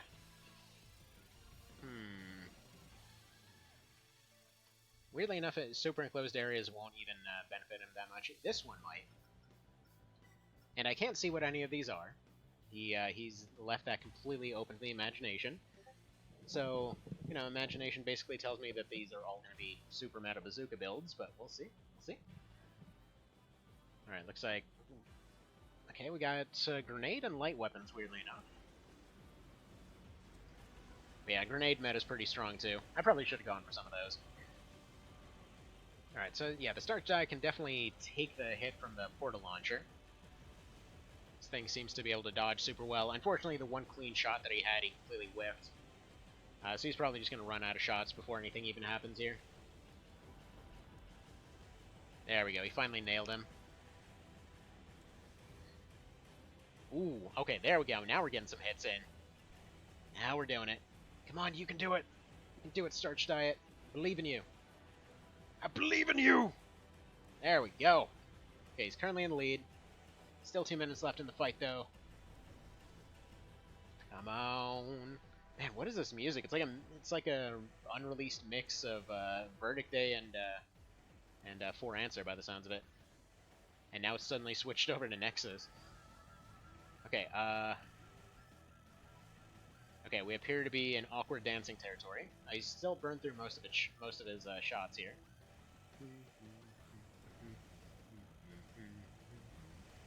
You know, I probably really should have given him an EO, but I feel like that would have been kind of betraying the build in a way.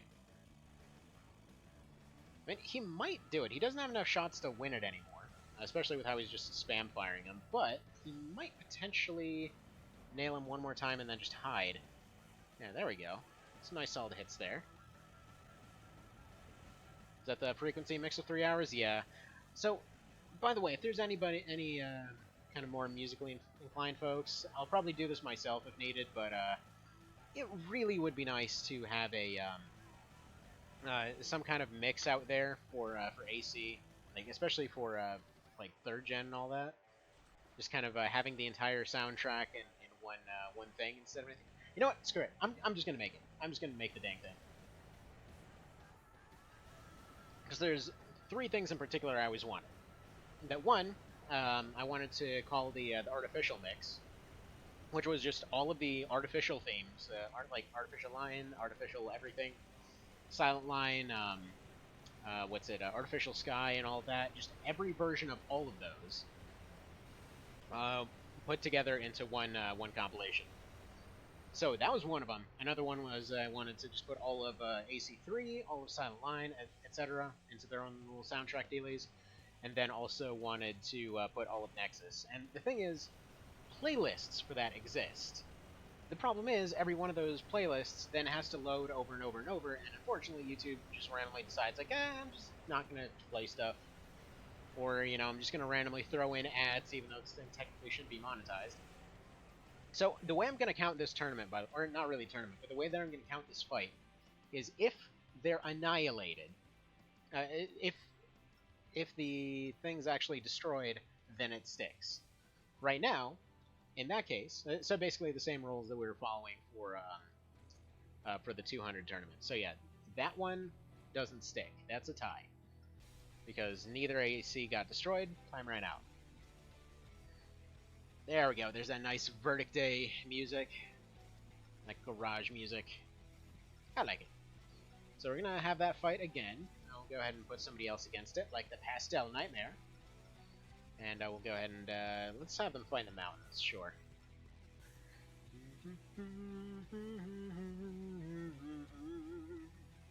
Yeah, I like Magnolia. It's probably I would say it's up there for one of my favorite menu themes in the series.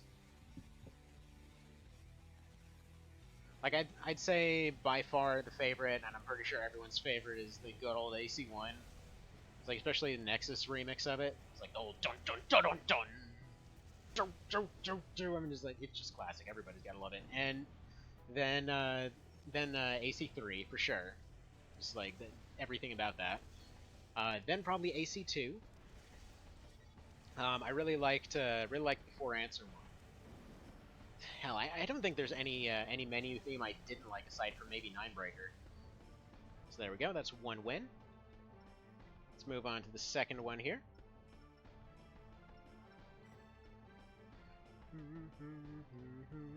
AC1 theme in Nexus, yeah. Yeah, World Navigation, that's the Nexus theme. Man, it's solid. It's definitely solid.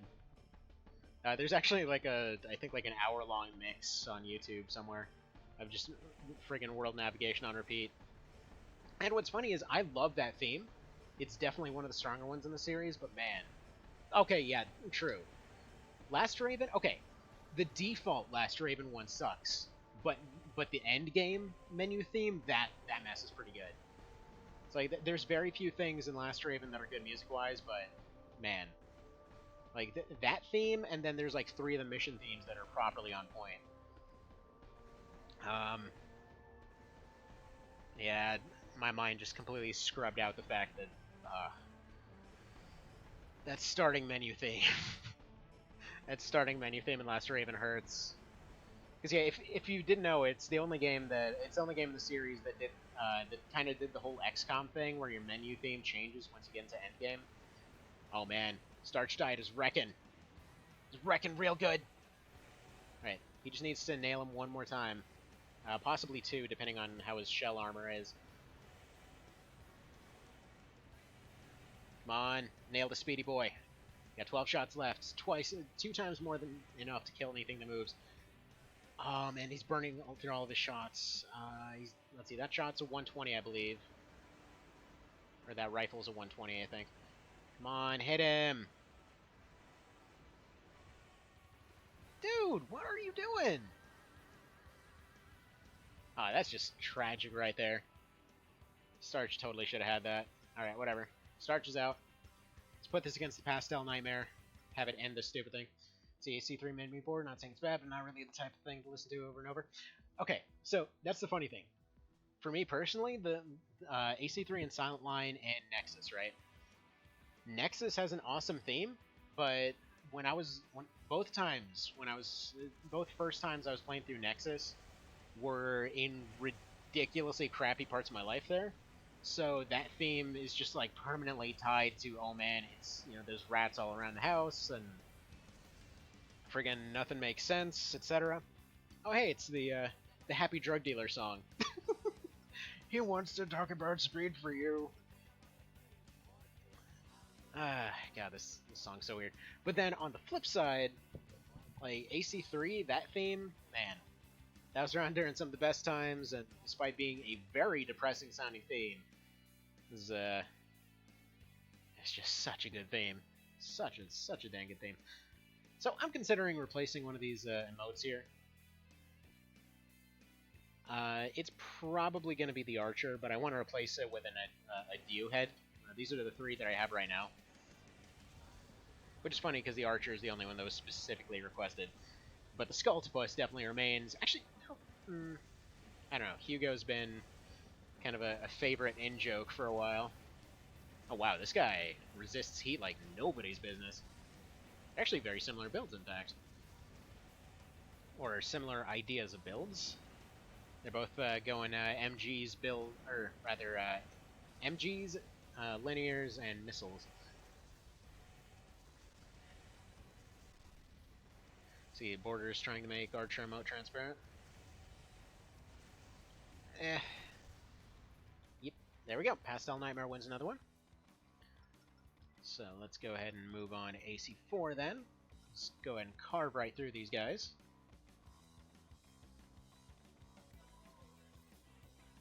Just fighting all day to take Pulverizer emblem from Last Raven as an emote. Oh. Rather than Photoshop, I've been having a lot easier of a time using Paint 3D, as weird as that sounds. And then just kind of making a much higher resolution version, and there's actually a few conversion sites out there that you can just basically have everything auto-converted. Generally makes stuff easier. Like, these emotes I definitely did a crappy job on, especially the Hugo one. I don't know, I might replace the Hugo one. Like, again, despite the fact that he does come up pretty regularly. But, oh well. I'm not sure if anyone here is familiar with what the whole deal is with Hugo. But he's an Ogre Battle 64 thing. It's like an old man that is bizarrely obsessed with bridges. It's not even supposed to be part of his character, it just kind of is. Finally, more than 15 frames per second. But man, those are such amazing numbers for like 1993. Yeah, it's weird to think what used to be impressive. Like, I remember looking at it now, okay, right? When I had a computer way back in the day, and it, like, I remember being crazy impressed by the fact that it could run anything in 3D, and like friggin' like old-timey original Legend of Zelda friggin' lagged on the thing, and I was like, man, it actually can run something in 3D. And like, when I got RuneScape running on it, I was like, oh my god, it's the greatest, most amazing graphics I've ever seen in anything ever. And nowadays, it just looks like such crap. But well, so you had that old PC since 2003 when I was young with early experience. Fair enough. Wait, this thing... Okay, this is weird. What is this? Javelin, why does it hardland? Why did you make a permanent hardlander? Only game with Space Pinball? Oh, man! Oh, those were the days. Those were the dang days right there. Ah, God. Talk about a blast from the past, man. It's not Space Pinball, it's Space Cadet Pinball. Get it right. Ah. It's the cow alarm.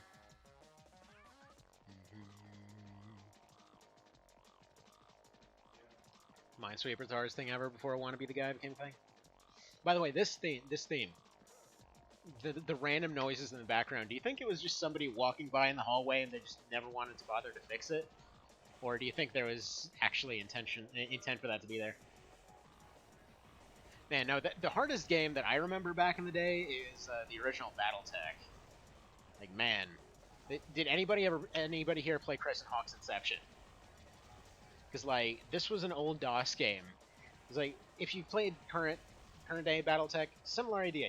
You had your mechs and everything. You had your infantry that could run around as, you know, until you found a mech and everything. You lost... Oh, you can't hear the game? Weird. Hang on. Where's my volume mixer?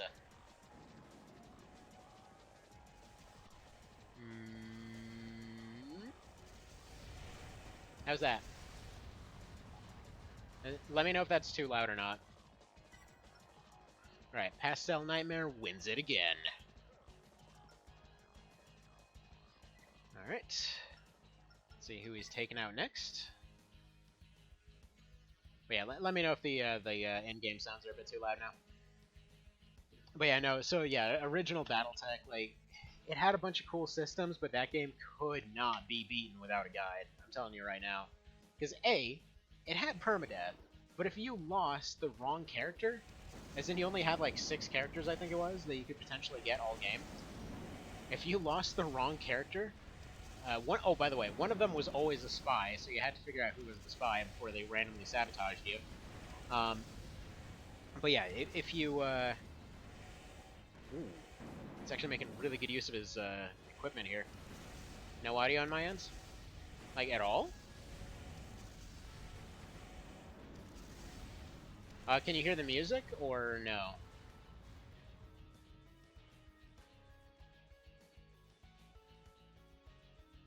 Hear all? Okay. Weird. Yeah, I'm not sure what's going on there, Frost Dragon, sorry. Can hear it some now? Okay. Okay, let me, yeah, try refreshing then. Because, yeah, that... Because I typically do have the PSP emulator a little bit lower than everything else because it tends to be pretty loud. Alright, let's fight number 3 here, see how that one does. But yeah. Yeah, Twitch is definitely a weird site. Stuff just randomly doesn't work because it doesn't feel like it. So yeah, in that whole BattleTech thing, like it was supposed to be this whole like world-spanning adventure. You had all these different cities you could explore and all this different stuff you could find. And there's a fantastic playthrough that somebody did a good while ago. And by the way, I'm gonna have to turn this down a little bit because it's getting too loud on my end. So let me know if the sound effects are too loud. You can't hear anymore or anything like that. Yeah, let me just do a quick sound check before we're moving on then. How are we on sound effects? How are we on music? Can anybody... any complaints? Any smart aleck remarks? Anything like that? Oh yeah, I am loving the Pastel Nightmare right now. This thing is absolutely shredding rectums left and right here. There we go for this one. I'm not even sure if he's going to have anything that can beat this. You can hear it all now? Okay. But is the mix good? Like, can you still hear the music? Can you still hear the sounds? Can you still hear the random idiot chattering in the background? Okay, this one just kind of looks like he took the basic FO1 and just slapped a different rifle on it. Okay, yeah, it's just different parts on the standard FO1 for the most part. Or at least the same color scheme. Yeah, man. You know what? If this thing's allowed, I'm submitting Pastel Nightmare to... Actually, no, the napalms are definitely going to be banned. Can barely hear the music? Okay. Let's turn that sucker up a little bit. There we are. Should be alright.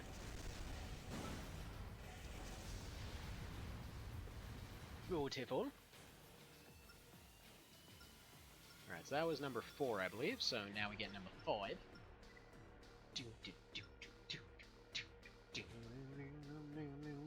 Yeah, this is the hardcore mode menu music for Verdict Day. God, I love it. I've been keeping an eye on PS3 emulation and everything else. It's like, funnily enough, I wanted to do a whole thing here with like props and everything because I got like all the old AC games here. Just like got all my piles of all the different ACs and everything. I was gonna discuss all of them. Like got all these newer ones and everything and whatever. Which is funny. Do you remember when this used to be $40? It's like I guess it's technically showing up backwards because I always have it backwards, but yeah, it was $40 back in the day. Remember having to spend that much on a game? Alright. I think we're fighting number 5 here. Let's see, almost had our first console generation without an AC game? Almost. Almost. Hopefully they still pull it out. Let's see, wish you don't have to buy every console game for that console for PC. Yeah, a remake on PC would be amazing. It would be absolutely amazing, and I hope they do it. It's just, you know, FromSoft gonna FromSoft. Very well-intentioned, occasionally very confused as to what their audience actually wants. Especially when it came to, like, man. Like, it's funny because Souls, like, looking through the entire series, they had the same exact pattern of completely misunderstanding what people wanted, but it still worked out all the same because it was just crazy enough to work. Try speaking Japanese, Sushi Mitsubishi Samurai? I don't know. I don't speak Nintendo. But yeah. I don't know. There were a few folks on the channel that spoke Japanese. I wonder if I should reach out to them if they could deliver like a sticky note over to FromSoft, like, hey, can you remember your Western audience exists before trying to pander to them, please? It's like, please don't try to pander to the COD folks again. That's never gonna work, ever. Never pander to the COD folks. They're the absolute worst. Like, that would absolutely ruin the series for so many people, I think. If they actually tried to pander to them and succeeded. Like, sure, they might get somewhere, but then we're gonna wind up with a situation where... I mean, I guess technically AC5 had the most comical amount of DLCs I've literally ever seen, but...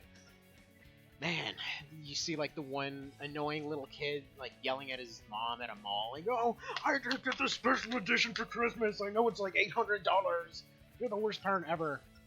And then like you just see that the kid runs off, stamping off, and the mom's just there crying. I've literally seen this scene pretty much every Christmas because we're always trying to go wait in line to get a picture with Santa and all that kind of thing. And you know, the kids are always terrified of Santa, but whatever. And there's always that one douchey little kid, like just absolutely terrorizing their parents because they didn't get them the latest, like the proper super expensive version of COD with all the 50 loot boxes included and all that crap. And you just want to run up and smack the kid.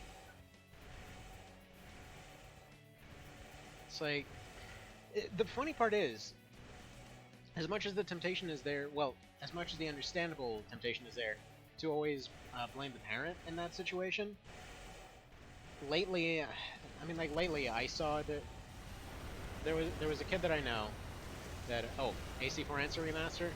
I mean, people are still playing that online right now. It's possible. Actually, you know what would be amazing? Okay, take third gen, remake first to third gen in the third gen style, but then you just like include ACFA multiplayer. See, when I was a kid, I never looked at the price. Money wasn't my worries. Yeah, I always felt horrible for ever asking for anything. Period. But then again, I basically grew up with a completely insane mother, so that's also another thing. But yeah, even then, completely didn't understand the price. Like the time that I remember the utter terror of asking for a Game Boy. That was like $100. Apparently, my brother spent months negotiating for that. Pink Bunny armor machine. Yeah, this is a pastel nightmare, and he is currently shredding everything to pieces. But anyway, so that scene I was talking about with like the COD kids and stuff like that.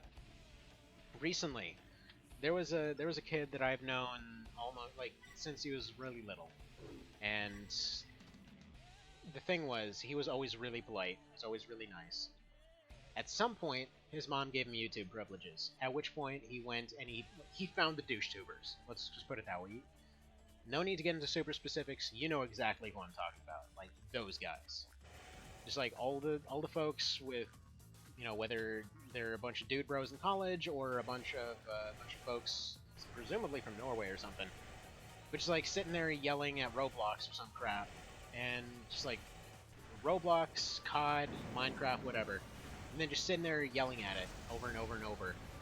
And suddenly, this previously sweet kid, and this is like, I'm just seeing every time that we're visiting there, as they like go from being one of the nicest kids I've ever seen to just like yelling at everybody, screaming at people, like getting frustrated at the tiniest things.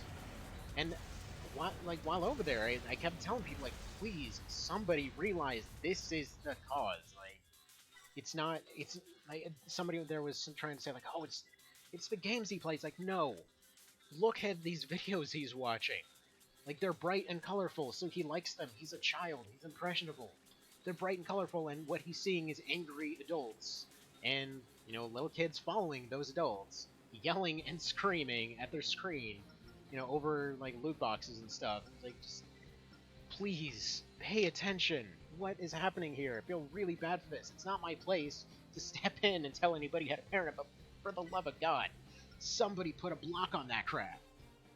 And, like, apparently most of the folks there felt bad for trying to take away something they like.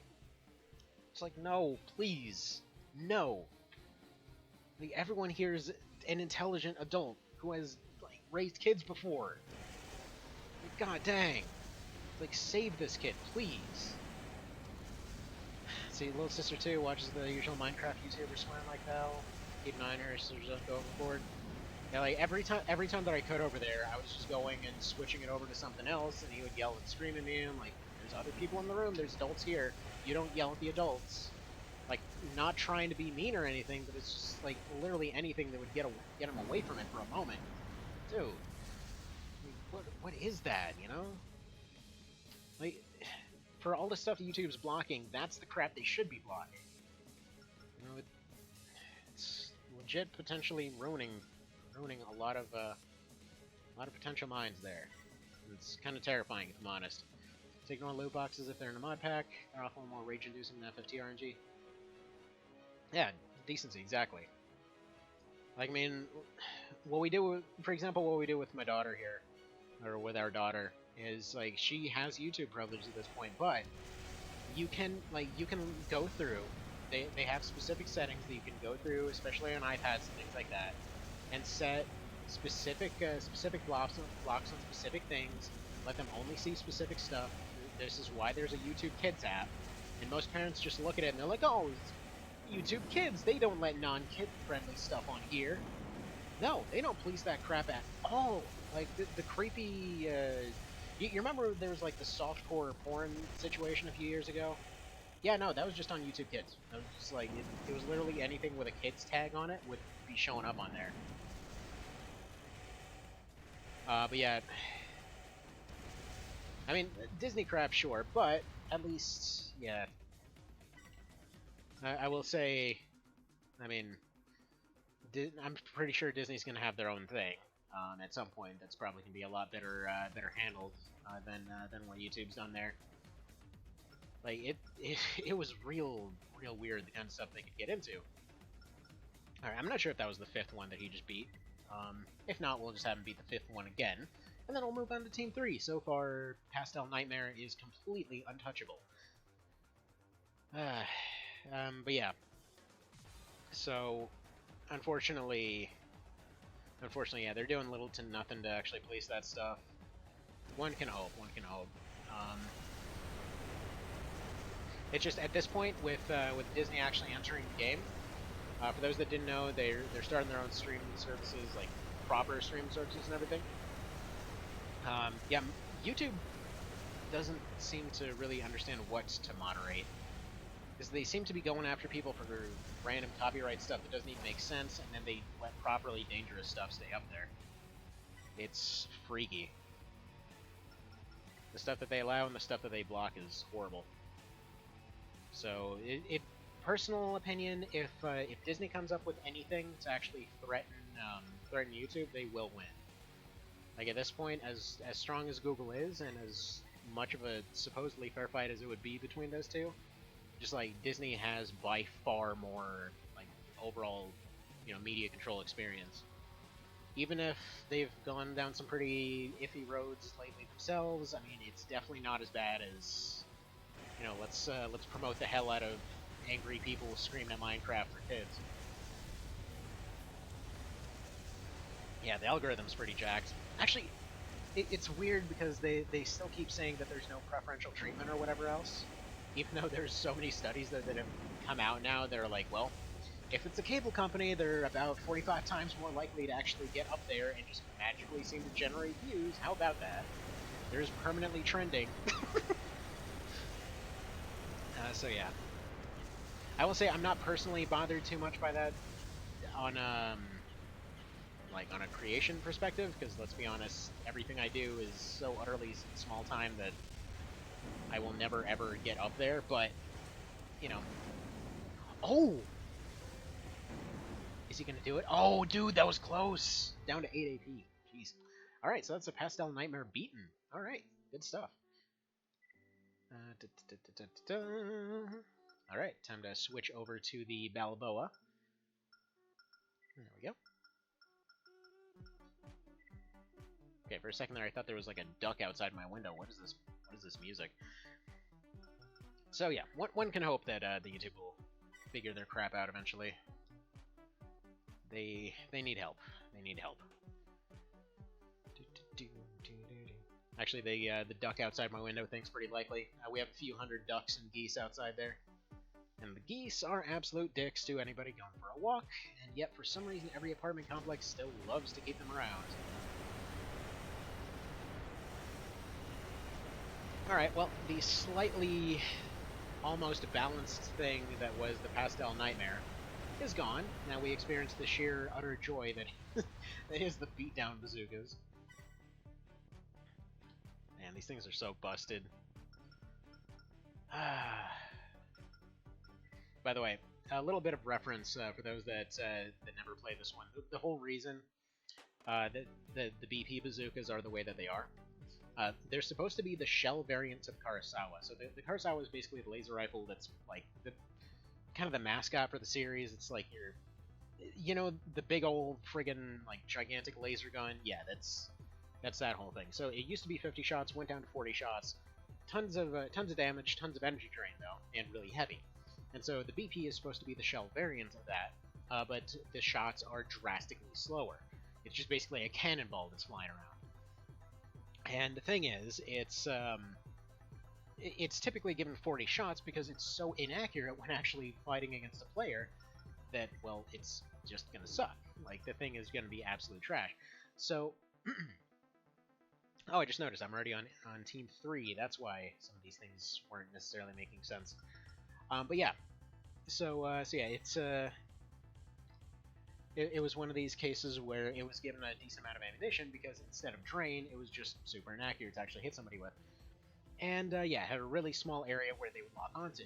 But the AI does not know how to dodge bazookas, not to mention the AI is really good at staying on track with bazookas in this game, if you balance them out right. So yeah, they became... Okay, I should probably mention, it's less like shot accuracy and more the fact that the shot fires so slow that anyone that's actually playing the game will likely just dodge it. It's very dodgeable, but the AI has no idea how to dodge. How are bazookas in 2nd gen? Very slow, but very punchy. Like, kind of about sums it up. I would say ProCow would definitely be the expert on Gen 2 bazookas. Personally, I always used the 1000 MG, the 350 MG, and a blade for the most part. It was just like basically machine gun and blade. That's all I ever did for 2nd gen. Well, up until Another Age, which had such cheesy AIs that you kind of had to do the Karasawa, but still. Oh man, this thing is such cheese. But yeah, so they basically gave it increased ammo capacity because it's super heavy. You're basically dedicating to a relatively hard to hit with weapon. But then when they got to this game, it's just the AI has no idea how to deal with it, and so it just completely wrecks faces left and right. And this is why I was saying last time that it felt a little bit cheesy how many AIs were using the BP. And yeah, as you can see here, dual BPs will absolutely wreck almost everything. Because yeah, if one shot hits, the rest will hit. And typically you would see it combined with something like a napalm rocket. So for example, one shot hits, it stuns them in place for a second, which means that they're sitting right where they need to be for a napalm rocket to land. And then the second bazooka hits, locking it in place again, and it's at that point they're overheated. They're losing AP, like they're losing like 100 AP a second. Completely burned out of energy, completely burned out of everything, unable to move. Let's see, AC2 cannon arms were freaking fast. Those were bomb. Yeah. I really like the plasma cannon arms in that one. Them things are sweet. Hang on, during this next fight, I'm gonna have to answer a couple messages real quick. Alright, let's see.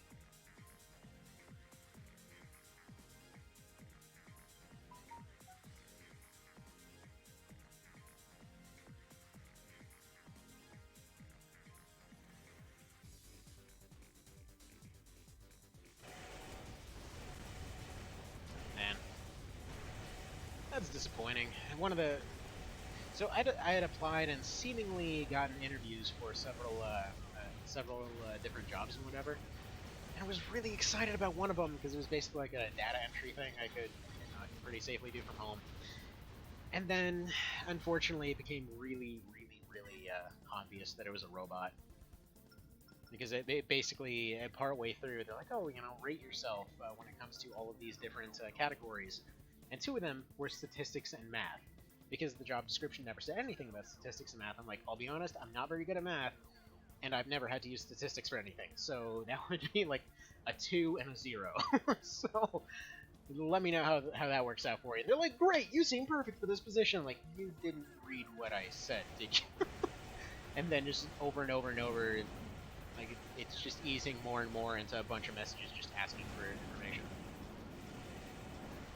He fires bazooka at White Glint for answer, he missed. Aw man, we should have this bazooka fight White Glint, actually. 2 plus 2 is 9 ball. Sounds about right to me. Why not? Alright, so that's Team 3 beaten. Now let me see if I actually have 9 ball. Because I think I had him in this team somewhere. Storms? No. Though we do have the Auld Lang Syne from the AC3 intro. I just want to see this guy get hit by bazookas a bunch, because he just dies a bunch. See, I would have loved to see a strategy game made out of like 3rd gen Armored Core, because it's perfect for it. Servizio. Yeah, it's a pretty solid one. Look at this guy. Look at this guy. He just loves to eat friggin' shots to the face all day. It's what he does best. He dies in 2 separate intros. Alright, but yeah, let's see here. Because I know I had one around here somewhere. Does it get good? No. See, the problem is my guide. I had like a little spreadsheet set up that said who was on what team, and unfortunately, yeah,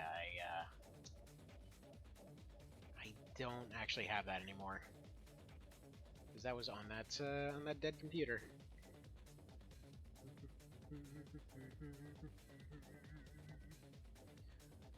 Might be in mobile armor. No.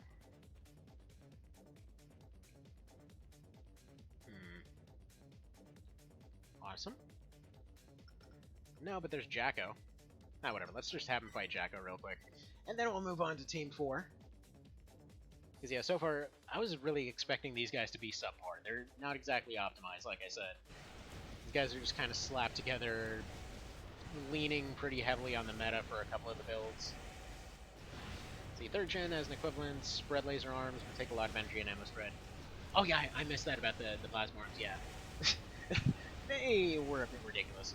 Though, to be fair, they didn't entirely disappear. I mean, if you you remember your, I think it was the original version of the Horde, or no, the Scuttle. Mr. Scuttles, I think is what you called it. I mean, that you actually remade that thing for, or not remade, made that thing for one of the Formula Fred tournaments. And it was basically this crab with the dual plasma arms. And here we go. Let me go ahead and do a quick save real quick just to show you what I mean. Because you can't make dual plasmas. They aren't the plasma arms, but are arguably better in some ways. Okay, so let's go over here. I'm talking about this psychotic bastard right here. Had wide and shallow lock? Yeah, no. Wide and shallow lock, definitely.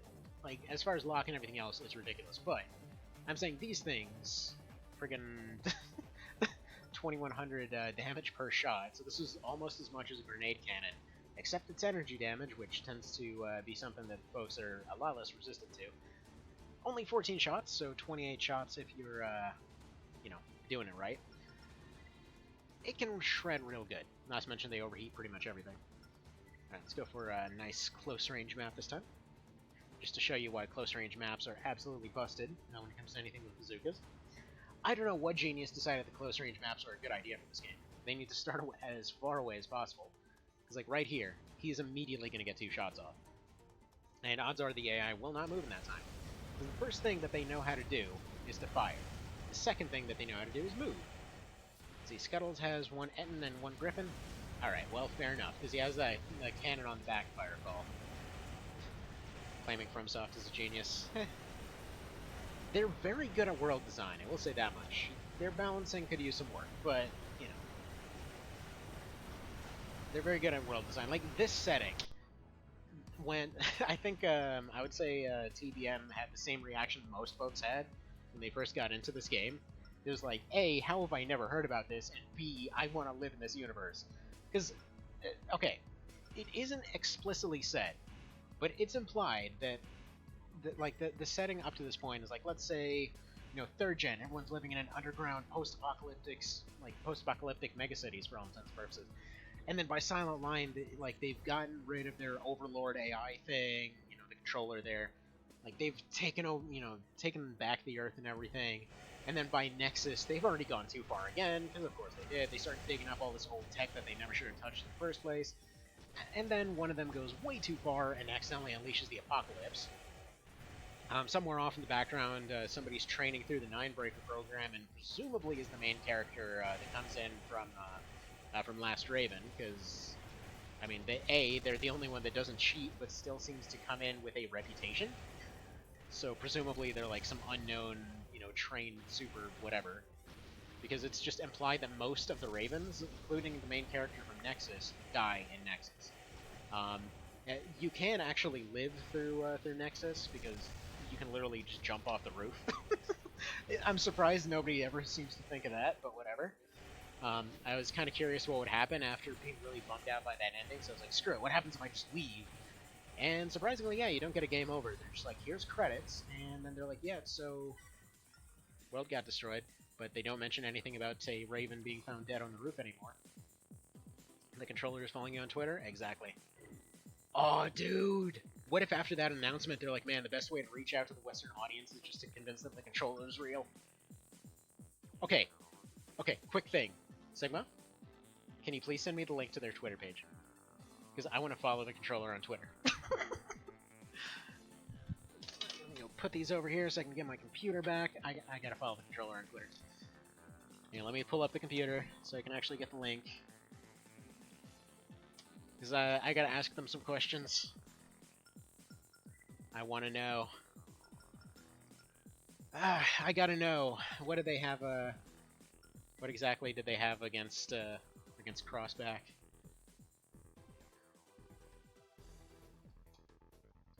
Okay, first of all, let me go to Twitter. Second of all, let me pull up Twitch. I'm gonna, let's see.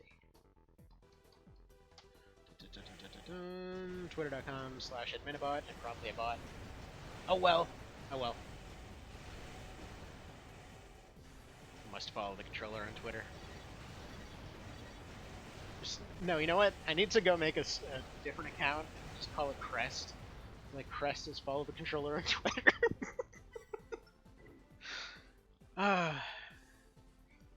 Just like just make another account, just like Shinobi getting all mad. It's like downvoting every single post. You can't downvote on Twitter, what am I saying? Whatever. See, they basically made the controller OC as an anime. Oh no. It's that part. Yeah, that part definitely must have scared off a few people. Because I know I had a few people that I know that were AC fans from back in the day, and then as soon as they started seeing stuff like, for example, Raven Republic just like posting all kinds of ACs remade as like all the waifus and whatever, like, man, we gotta scare people off with this stuff. Especially the weird one where for some reason they were just like remade, where they basically just had AC parts like strapped to their head or whatever.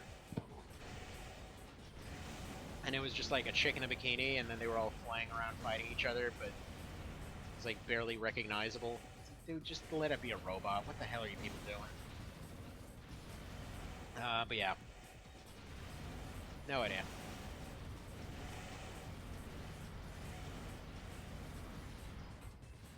Like, I know it's gonna happen one way or another, but I don't know. That crap really kind of... It's not that it personally bugs me, because whatever. People want to look at that kind of stuff, whatever. Oh, and I'm not talking about the 2D thing. I mean, like, when you see, like, full-on people made a proper video out of that. Like, I saw one that was, like, 3 straight hours of just that. Whatever.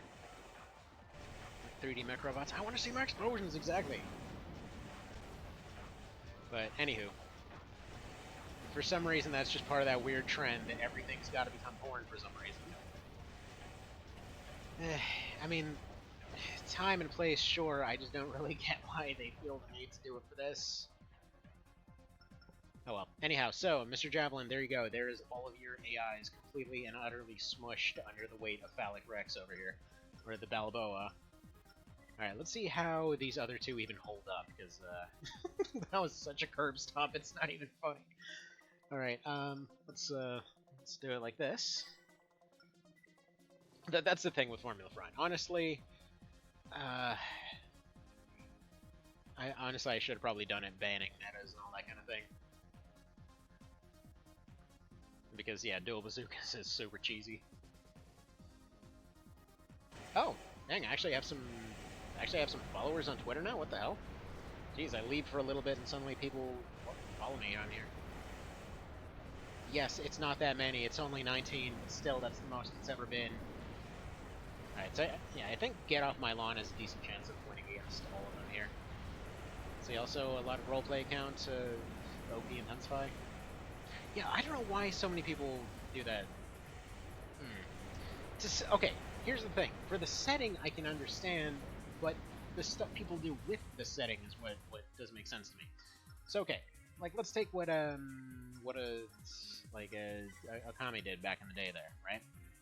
The weird cult that he established himself. Like at its base premise, the whole RP server they had going made sense because it was essentially Gen 1 because they wanted to limit the types of parts. They had converted all the parts into a system that was relatively easy to understand, and they basically just made it into a tabletop game, which okay, makes sense, makes perfect sense, works with the setting, would work really well with the setting. For some reason, they then took that and decided that everybody needs like a really, really unnecessarily dramatic backstory, and like everybody needs to be paired up all over the place. And then for some reason, everybody needs to get excessively attached to builds that would never make sense in the series. Like he specifically apparently made the rules so that he would be invincible or something like that. I don't remember what the exact complaint was, but it became more and more of a cult of like one guy obsessing over himself. It's like, okay, the tabletop idea was pretty solid. There was really no need to take it into that territory, you know? So, I mean, if somebody just made a tabletop rule set for AC, sure, you know, it's definitely a good setting for that. And especially since all the numbers are already established, you can like roughly estimate something that would work. Like for MGs, you would just kind of estimate for whatever numbers they would normally have. You probably wouldn't have too much variance on damage. Presumably, if you're rolling dice, that would be more for hits than anything. So instead of upgrading damage on things, you'd just be upgrading your chance to hit or whatever else. Which, yeah, that would probably work pretty alright. Oh, thank you for the follow there, Nightmare. And thank you for posting that link, by the way. We've been discussing a good bit of that. Actually, we're probably winding down here pretty soon. It looks like the kiddos are starting to get up, so that'll be my time for today. But yeah, so all of Javelin's AIs are beaten. I'm just seeing if a dual shotgun build can now go back and beat all of them.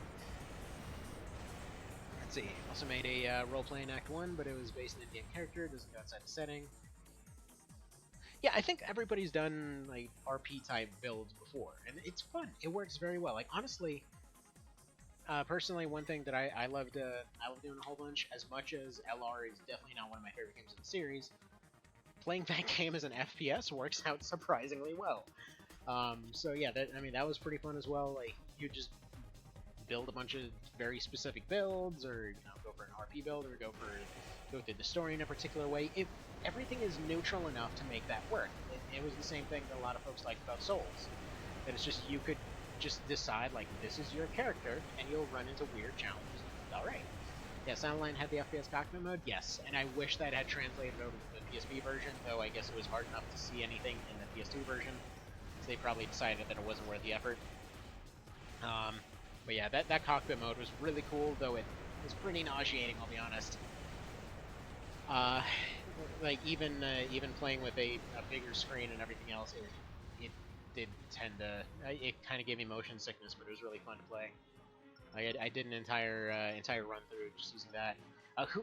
Who's seen the what's his name? Someone with a dragon in the name. Yeah, who's seen the cockpit that somebody custom built for that? Straight as a sarcastic a-hole changed my mind. Suppose. I mean, at least he was somewhat neutral up to that point.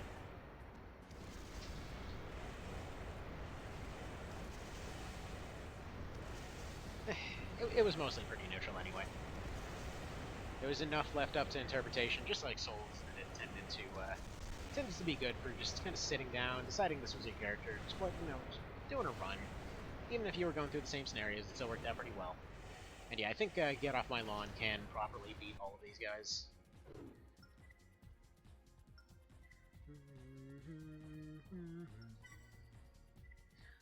I love the AC3 soundtrack.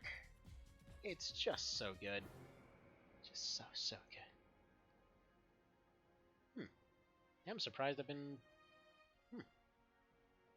mentioned in Twitch, or not Twitch stuff, but Twitter stuff and everything. I guess I should probably start using that thing.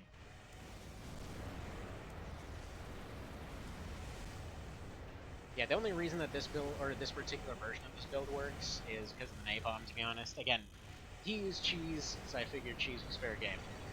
But yeah, the original version of this one actually didn't use napalm, and it was still pretty effective. It was basically standard rockets, and then dual shotguns, but it went for a bit of a lighter type setup. So since everything's fair game for this one, we might as well cheese the hell out of it.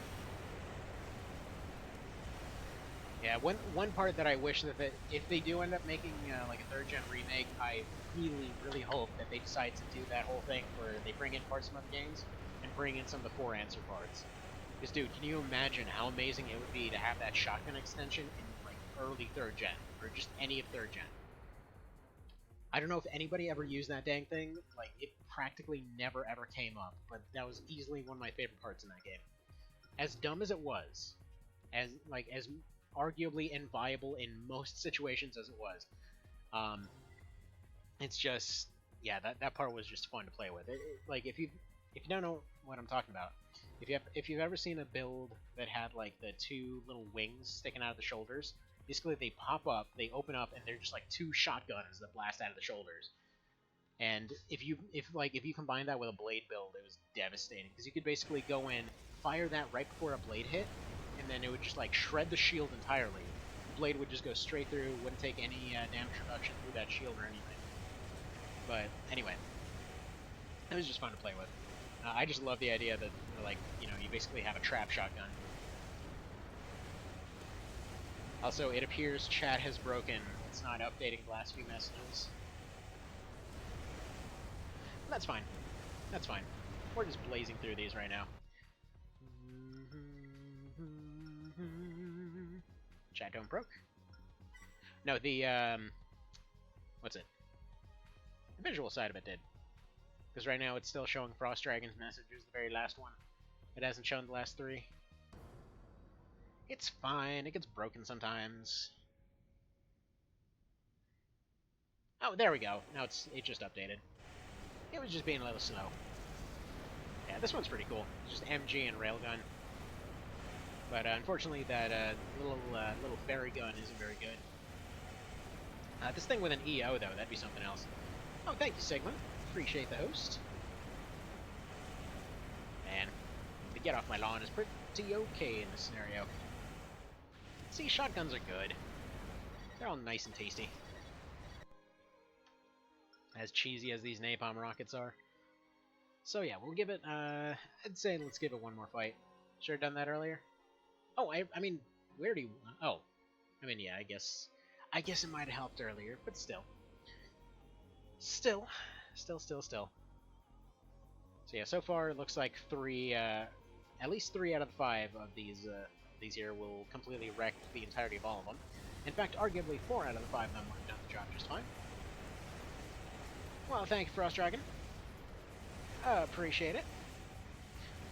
So, currently speaking, by the way, just so you guys know, since I do tend to cover a pretty wide variety of things, and I'll be honest that, like, I understand that sometimes it gets confusing and or annoying for folks or whatever else, but I will try to do more AC stuff on a regular basis now, since again it's finally potentially getting its day, so we might see more of it now. We might have a chance to actually shape some public opinion about it, maybe get more news about it.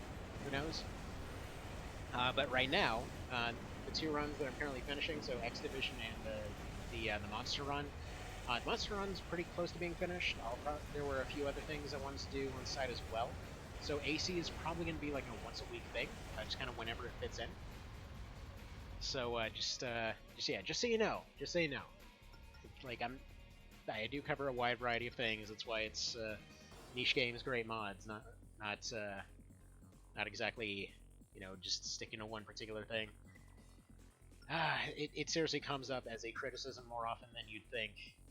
It's like I swear there has to like at least once a week somebody's like, man, why are you jumping all over the place? Well, everything I cover is absolutely tiny, and I want to cover different tiny things. Dang it! So I try to boil it down to 2 or 3 to reduce frustrations, but I'm hoping that there can be a bit of understanding for that. There's a lot of stuff that I want to share, and I only have so much time to do it all. Otherwise, I would absolutely do like 4 separate channels for all of it. Like honestly, if any of this somehow became an income, I would absolutely do like just a dedicated thing of like do an Armored Core thing, do a Tactics Ogre thing, do a like a roguelikes thing, do a strategy thing. It's like something for every single one. Because I can work like an absolute crazy person, but there's only so much I can do without going broke, and already pretty much straddling that line. So, you know, by straddling that line, I mean more like pretty much beating it into submission. Because oh my goodness, it's a pretty much regular problem. Hopefully at some point some job sticks though. Ooh, okay, we might have a competitor here. No, there we go. He's got the EOs out, he's got in close range, he's already got this. It's like, he's got such decent range coverage for using double shotguns. It's kind of surprising that he can even keep up with a hover here.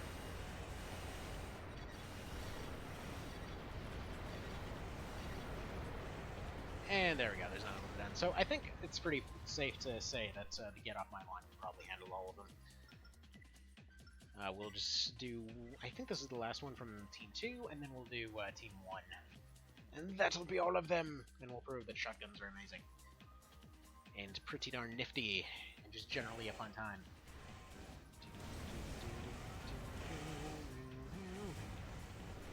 Here, we'll go for the more cinematic camera, where we can see just how many shots are flying out here. Surprised as well, double shotty is good in this game. Well, that's the thing. Double shotties can always be good. The problem is always just getting them on target, and usually they're utterly impractical for most of the game. Now, the thing is that they require a lot of reaction time. Or rather, they scale really well with reaction time. So in most cases, unless you're ambushing somebody, it's very difficult to do it. However, the AI can do all kinds of trick shots with them. Like, they're doing pretty good at just spamming in mid-range here. And this is probably the only game that you can get away with mid-range shotgun spamming like this. But then when it comes to, for example, the trick shots that I was talking about, there are times when, for example, they'll be running entirely parallel to each other, and then just like one of them will cross the other one's sight for half a second, and they will fire immediately. And they will get like a napalm off. They'll get both shotguns off and everything. Now, I will say, right now this one is being absolutely cheesy because it's using napalm. That's only because I just want to be fair. That's only because Javelin was using them, so they were considered to be fair game. If this build originally didn't even use them, and honestly, it doesn't even need them.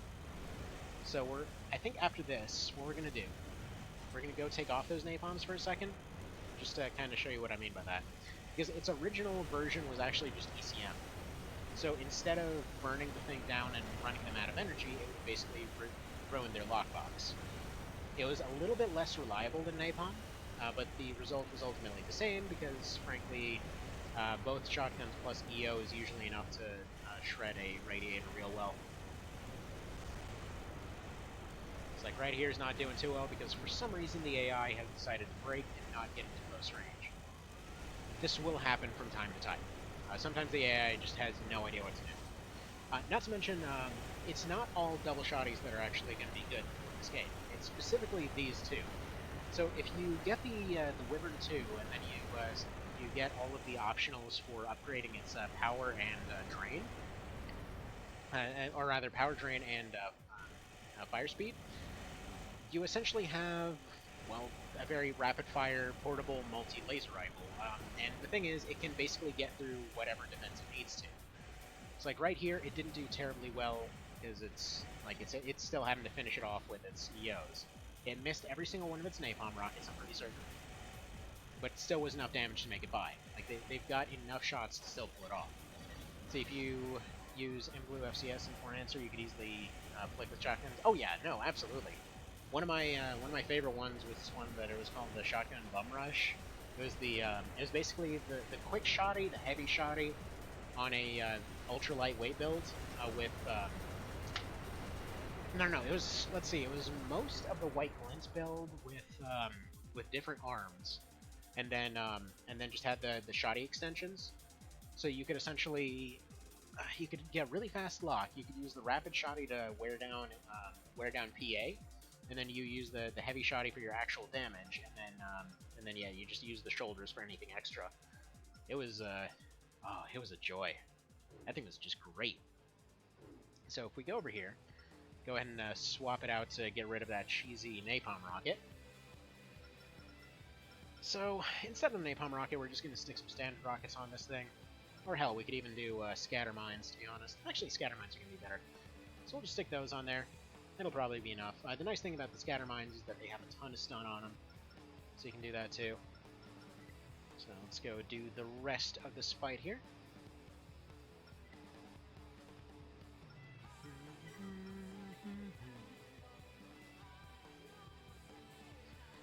And alrighty, away we go.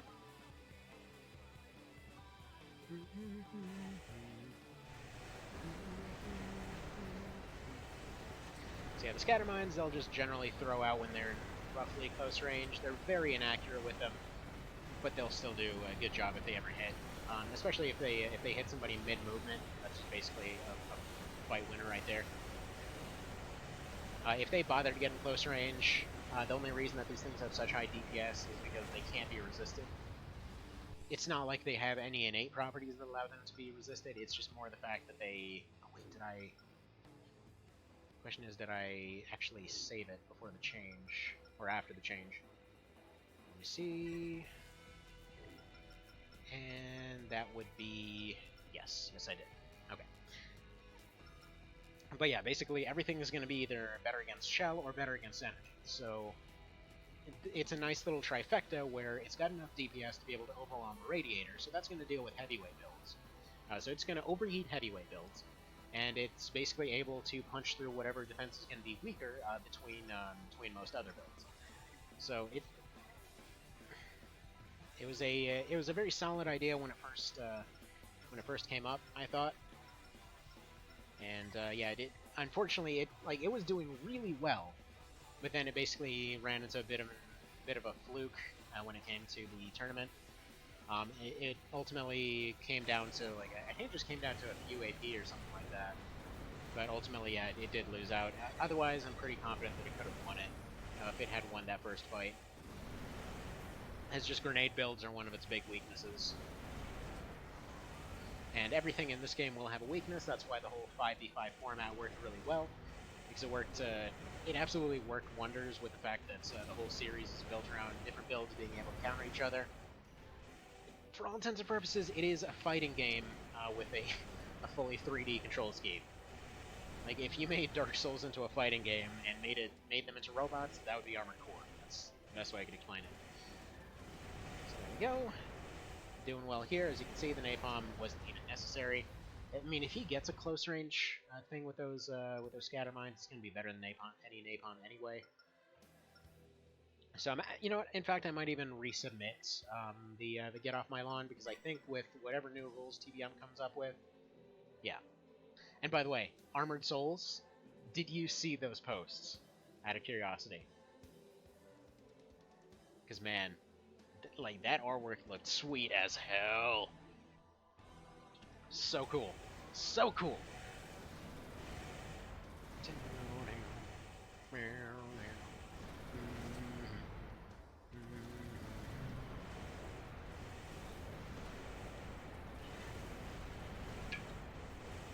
Like right there, did you see that? This build, if anybody ever, if any biped takes a hard landing, they're toast. Because those mines, it seems to always know when to fire, it seems to always identify a hard landing immediately. And oh my goodness, they will absolutely crush anything that tries to do a hard landing. Oh, it's so good, so good. But yeah, I'd love to resubmit this for TBM's tournament. In fact, I'm probably just going to save the build here. Arguably, it could be made better using the MG core. But no. The MG core can run out of shots. And that's the one thing. With the shell core, you're basically getting better defense, you're getting better accuracy, but you're still potentially running out of shots. Like, it all comes down to whether or not he ends up banning grenades to some degree in this next tournament. And then whenever he's done with that tournament, by the way, I was still wanting to do the Insanity tournament. I promised to do that thing last year, never really got around to it, but I definitely would like to do so.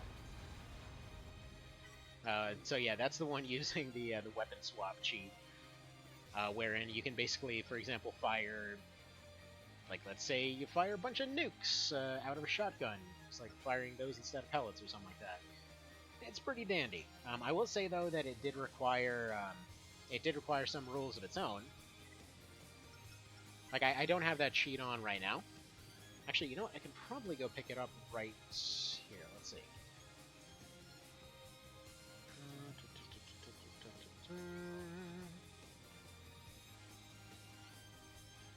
Yeah, I think I have it saved in my favorites here. Yeah, AC5, VRGP, cheat codes. It's gonna lag a little bit because I'm currently tabbed into another window. So sorry about that. Typically stuff hasn't lagged on this computer, but after you've run Formula Front for a little while, it starts doing some weird stuff. So okay, let's see here. Oh yes. Oh yeah, and then triple fire as well. So this is gonna be the good crap right here. So first of all, let me interrupt this real quick to turn on cheats.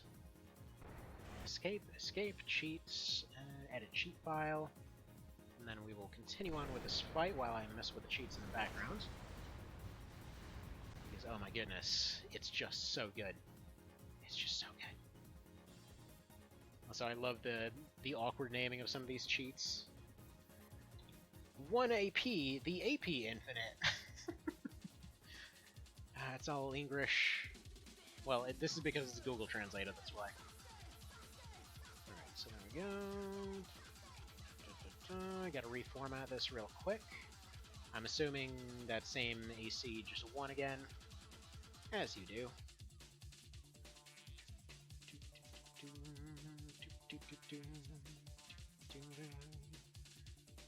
Alright, sorry, it's just kind of all over the place here. So I gotta make sure it's all in the right places in order to make it work.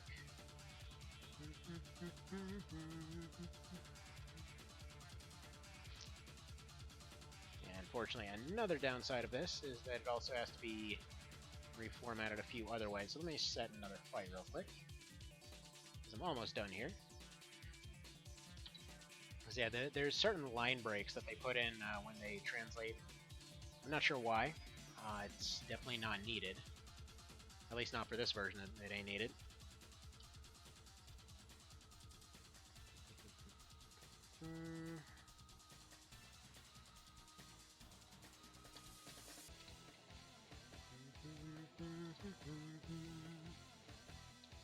There we go. There's part of them saved.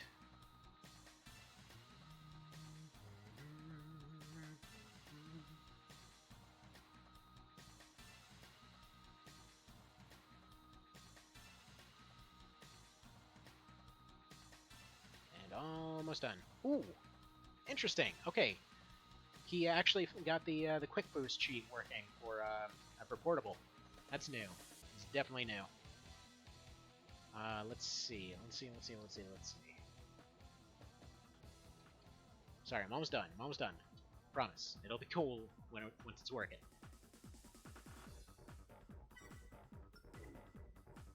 Alright. So, let's go over to the cheats here. And let's see if they function properly, because I think I'm going to have to redo this one. Okay, so triple link, shoulder weapon arms, yeah, human plus, which doesn't quite work right. Permanent overboost. Boost strengthening, that might... I think that's the quick boost cheat. Hang on.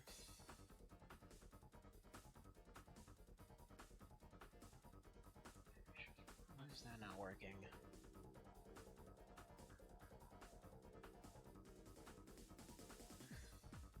on, I missed one of them. Or did I? No, that's not missed. Why is that not popping up? Okay, I think it might just be formatted weird here. Let me save it. Okay, exit, go to cheats. Does it show up now? No, that's weird. Okay, whatever. We'll go ahead and test this real quick just to make sure it doesn't need proper reformatting.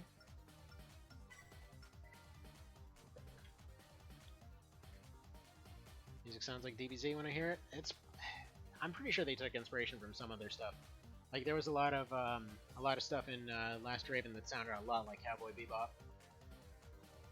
Cheater, dang straight. Motor Cobra Master Race. Okay, there we go. Yeah. So, what the hell is it doing right now? Okay, so currently he has no shoulder weapons, so his guns can't fire. So we need to fix that. So now if we go over here, go make something new here. So now if we go give him shoulder weapons, like let's say, let's say we go ahead and go and give him these, right? Go over to this test thing and look at this awesome. Hi there, we'll see you later. Why don't we just see you right now? So you probably still pass from any trouble with TBM's new banner rolls because they use Gachir and LB3 combo again. We'll see. We'll see. We'll see what's allowed. Problem is, I keep telling him all this different stuff to try, and he seems to never want to. So as you can see right here, or if he's going to do it anyway. Actually, I think these might be the few that it won't work with. Okay, here. What we need to do is do this properly. So what we do is we go over here. Let's just go make another one entirely. What's an interesting one? Yeah, like let's say this one, a light dwarf, right? So, all seems good. All seems normal. So over here, we'll swap this out for, let's say, a machine gun, right? Let's go ahead and give him the self. Let's give him the other self. This is basically the best you want to go for. And let's say we did something ridiculous like, oh, I don't know, give him dual slug guns on the back. This is one of those combos right here that actually would be banned if we do the Insanity Tournament, because yeah, this is the most busted combo I've been able to find. Because the thing is, it will basically take the damage and stats from your back weapons, whatever that happens to be. If you have nothing, it just won't fire anything. But for example, if I give it dual lightweight slug guns on the back, it will essentially turn every shot into an 8-shot spread. So it's basically turning these machine guns into the Gen 1 finger. So if you wanted, yeah. So you almost want to switch for Daemon Ex Machina? Yeah, I mean, I considered it, I'm just way too broke for it. So look at this! So yeah, we never know the main reason 8 theme. Turning for FF. Yeah, basically when he was originally doing those tourneys, he reached out to me on Twitter. And I had, basically he was posting some stuff, and I had talked to him at the time, basically saying like, okay, look, really, here's just a bunch of stuff you want to go ahead and ban. So yeah, Gen 1 finger. As you can see, there's a reason that one's busted, because it keeps the same weapon spread of whatever your primary weapon is, but it takes the properties of your back weapon. So even though the damage isn't better, it's still essentially firing, I think, somewhere like 8 to 12 shots. Like 8 to 12 shot spread of that same machine gun. At the same time, if we went ahead and, say, wanted to crash the game, then we could go ahead and do something like this. Oh, it's beautiful. Now, it just seems to apply directly to that shoulder. So, for example, if we wanted to fire machine gun multi-missiles and make the game crash, that's why I saved, because this will more than likely crash the game. So if you use finger with slug guns, you basically, that just breaks the game entirely.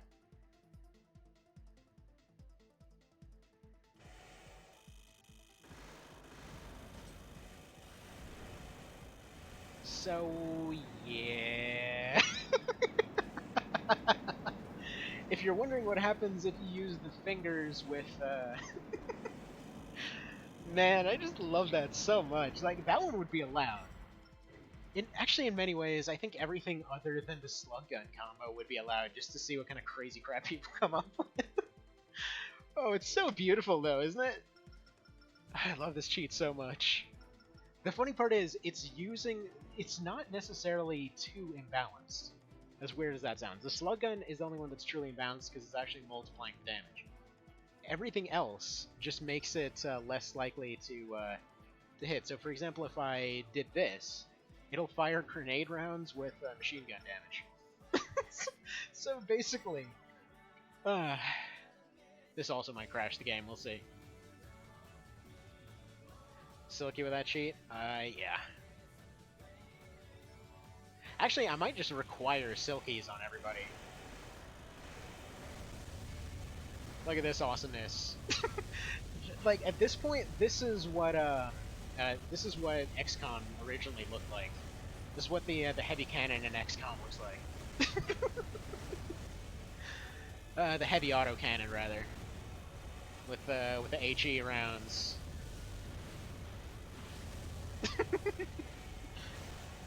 But yeah, what it's gonna be is everything. I think everything will be allowed except for the slug guns. Fingers that shoot linear cannons, you got it. That also might possibly crash the games. So yeah, I think Silkies will be forced, because then it'll limit how many shots can actually be fired. And then, yeah, Slug Gun's the only one that actually multiplies damage, so that one won't be allowed.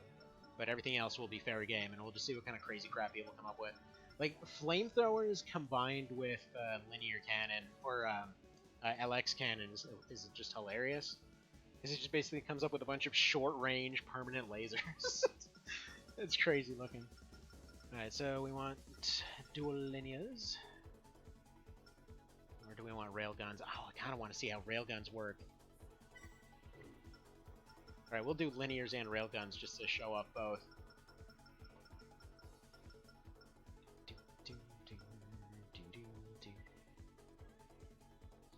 Ah, this should be fun. This should be fun. But yeah, pursuit missiles, it's funny because they're one of the less practical ones, but they look so cool. I mean, basically fingers combined with this cheat will almost always crash the game, but we'll see how this goes. Like, especially when I try to do fingers combined with pursuit mods. Like, it just froze.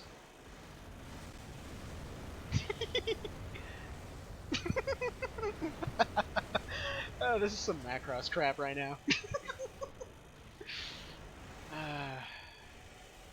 Yeah, it's already out of shots. It's got all the lasting power.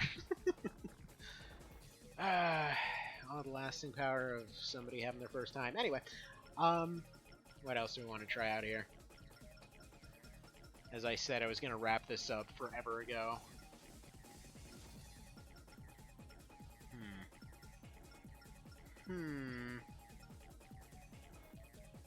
Harpy with finger? Okay.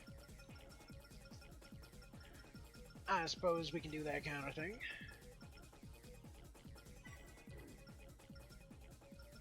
Let's make harpies happen. That is the wrong thing.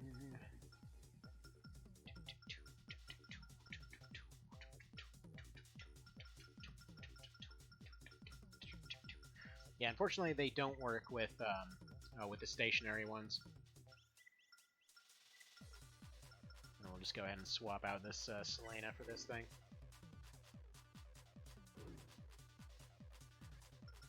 AC test. Wait, would what even work?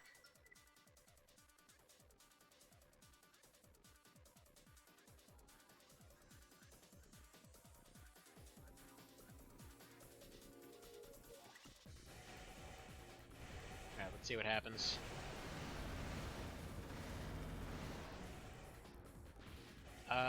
No, it doesn't appear to be able to fire them. Fingers that shoot bazookas. Technically, kind of. Let's see here. Let's go ahead and switch that out for spread rockets, which I believe still fire singular rockets. I don't think they... because I think the triple rockets technically use small rockets, except 3 of them. By the way, just so you know, Sigma Virus, it doesn't actually scale up damage or anything. It still uses the original weapon damage. So basically, putting fingers with anything gives you more of whatever it is. So unless it's slug guns, which yeah, you basically at that point you just have an insta death gun. But yeah, let's see. I think with these ones it shouldn't fire triples.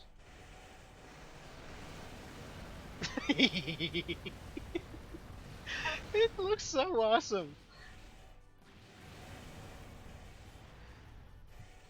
Alright, then we'll swap those out for the larges, just to show you what that looks like, and then we will crash the game. We'll crash the game and call it a day. How's that sound? I love it. I love it so much. Actually, it might not even crash the game because this is a stronger one. It just looks so goofy. Okay. And there's actually another one for the PS2 version that swaps it out with inside parts. And there was a list of codes which I'd have to mess around with. But there was a list of addresses that he had posted somewhere. See, spread laser arms that shoot micro missiles. Technically possible. With infinite energy. I mean, yeah, at that point you might as well just use the fingers.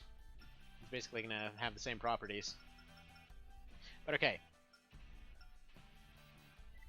First of all, cluster bombs. I just want to see if that'll crash it, because it was cluster bombs and the other pursuit pods that crashed it. So after this, we'll do pursuit pods.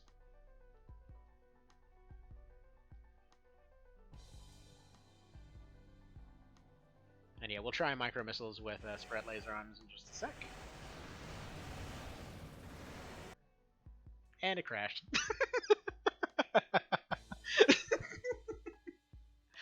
There we go.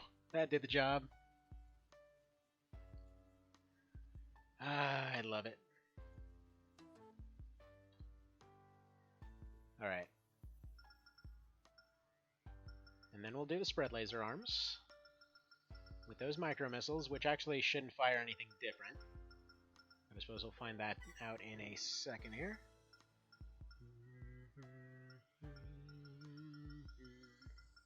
And I'm actually going to leave one of them off to the side there, because I want to see whether the different arms will do different things, because that'd be interesting.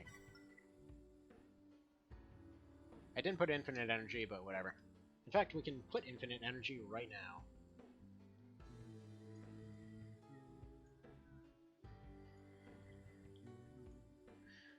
Alright, where's infinite energy? Okay, infinite energy isn't working right now. That's fine. I'll figure out why some of them aren't working later. Because I have the list in front of me. They all should be there.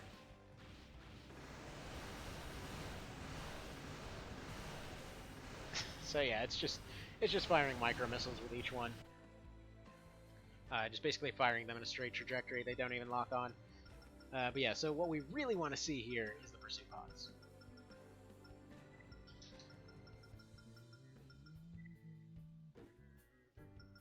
And alright, this will be the final one for today, because I gotta get going. Because I can already see my daughter's starting to get up to some shenanigans over there, so definitely had this go on longer than expected.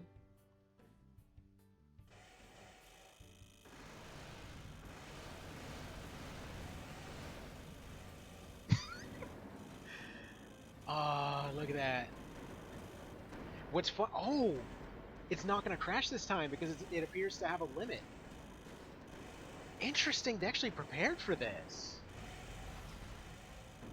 Interesting. Okay, so they got a limit on what'll actually work. Because it doesn't know, yeah, it doesn't know, or rather, it seems to cap out on how many missiles can be in the air at once. Interesting. So yeah, cluster bombs they didn't prepare for. That they did. And actually, yeah, we'll do this as the final one, because this crap is just the best. Alright, let's go out with some fireworks.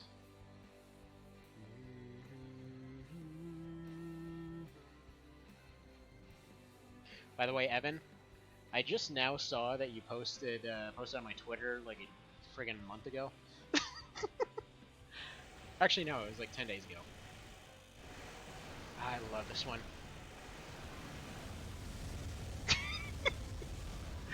Oh, it's so insane. It's so good, so good. All right, anyway.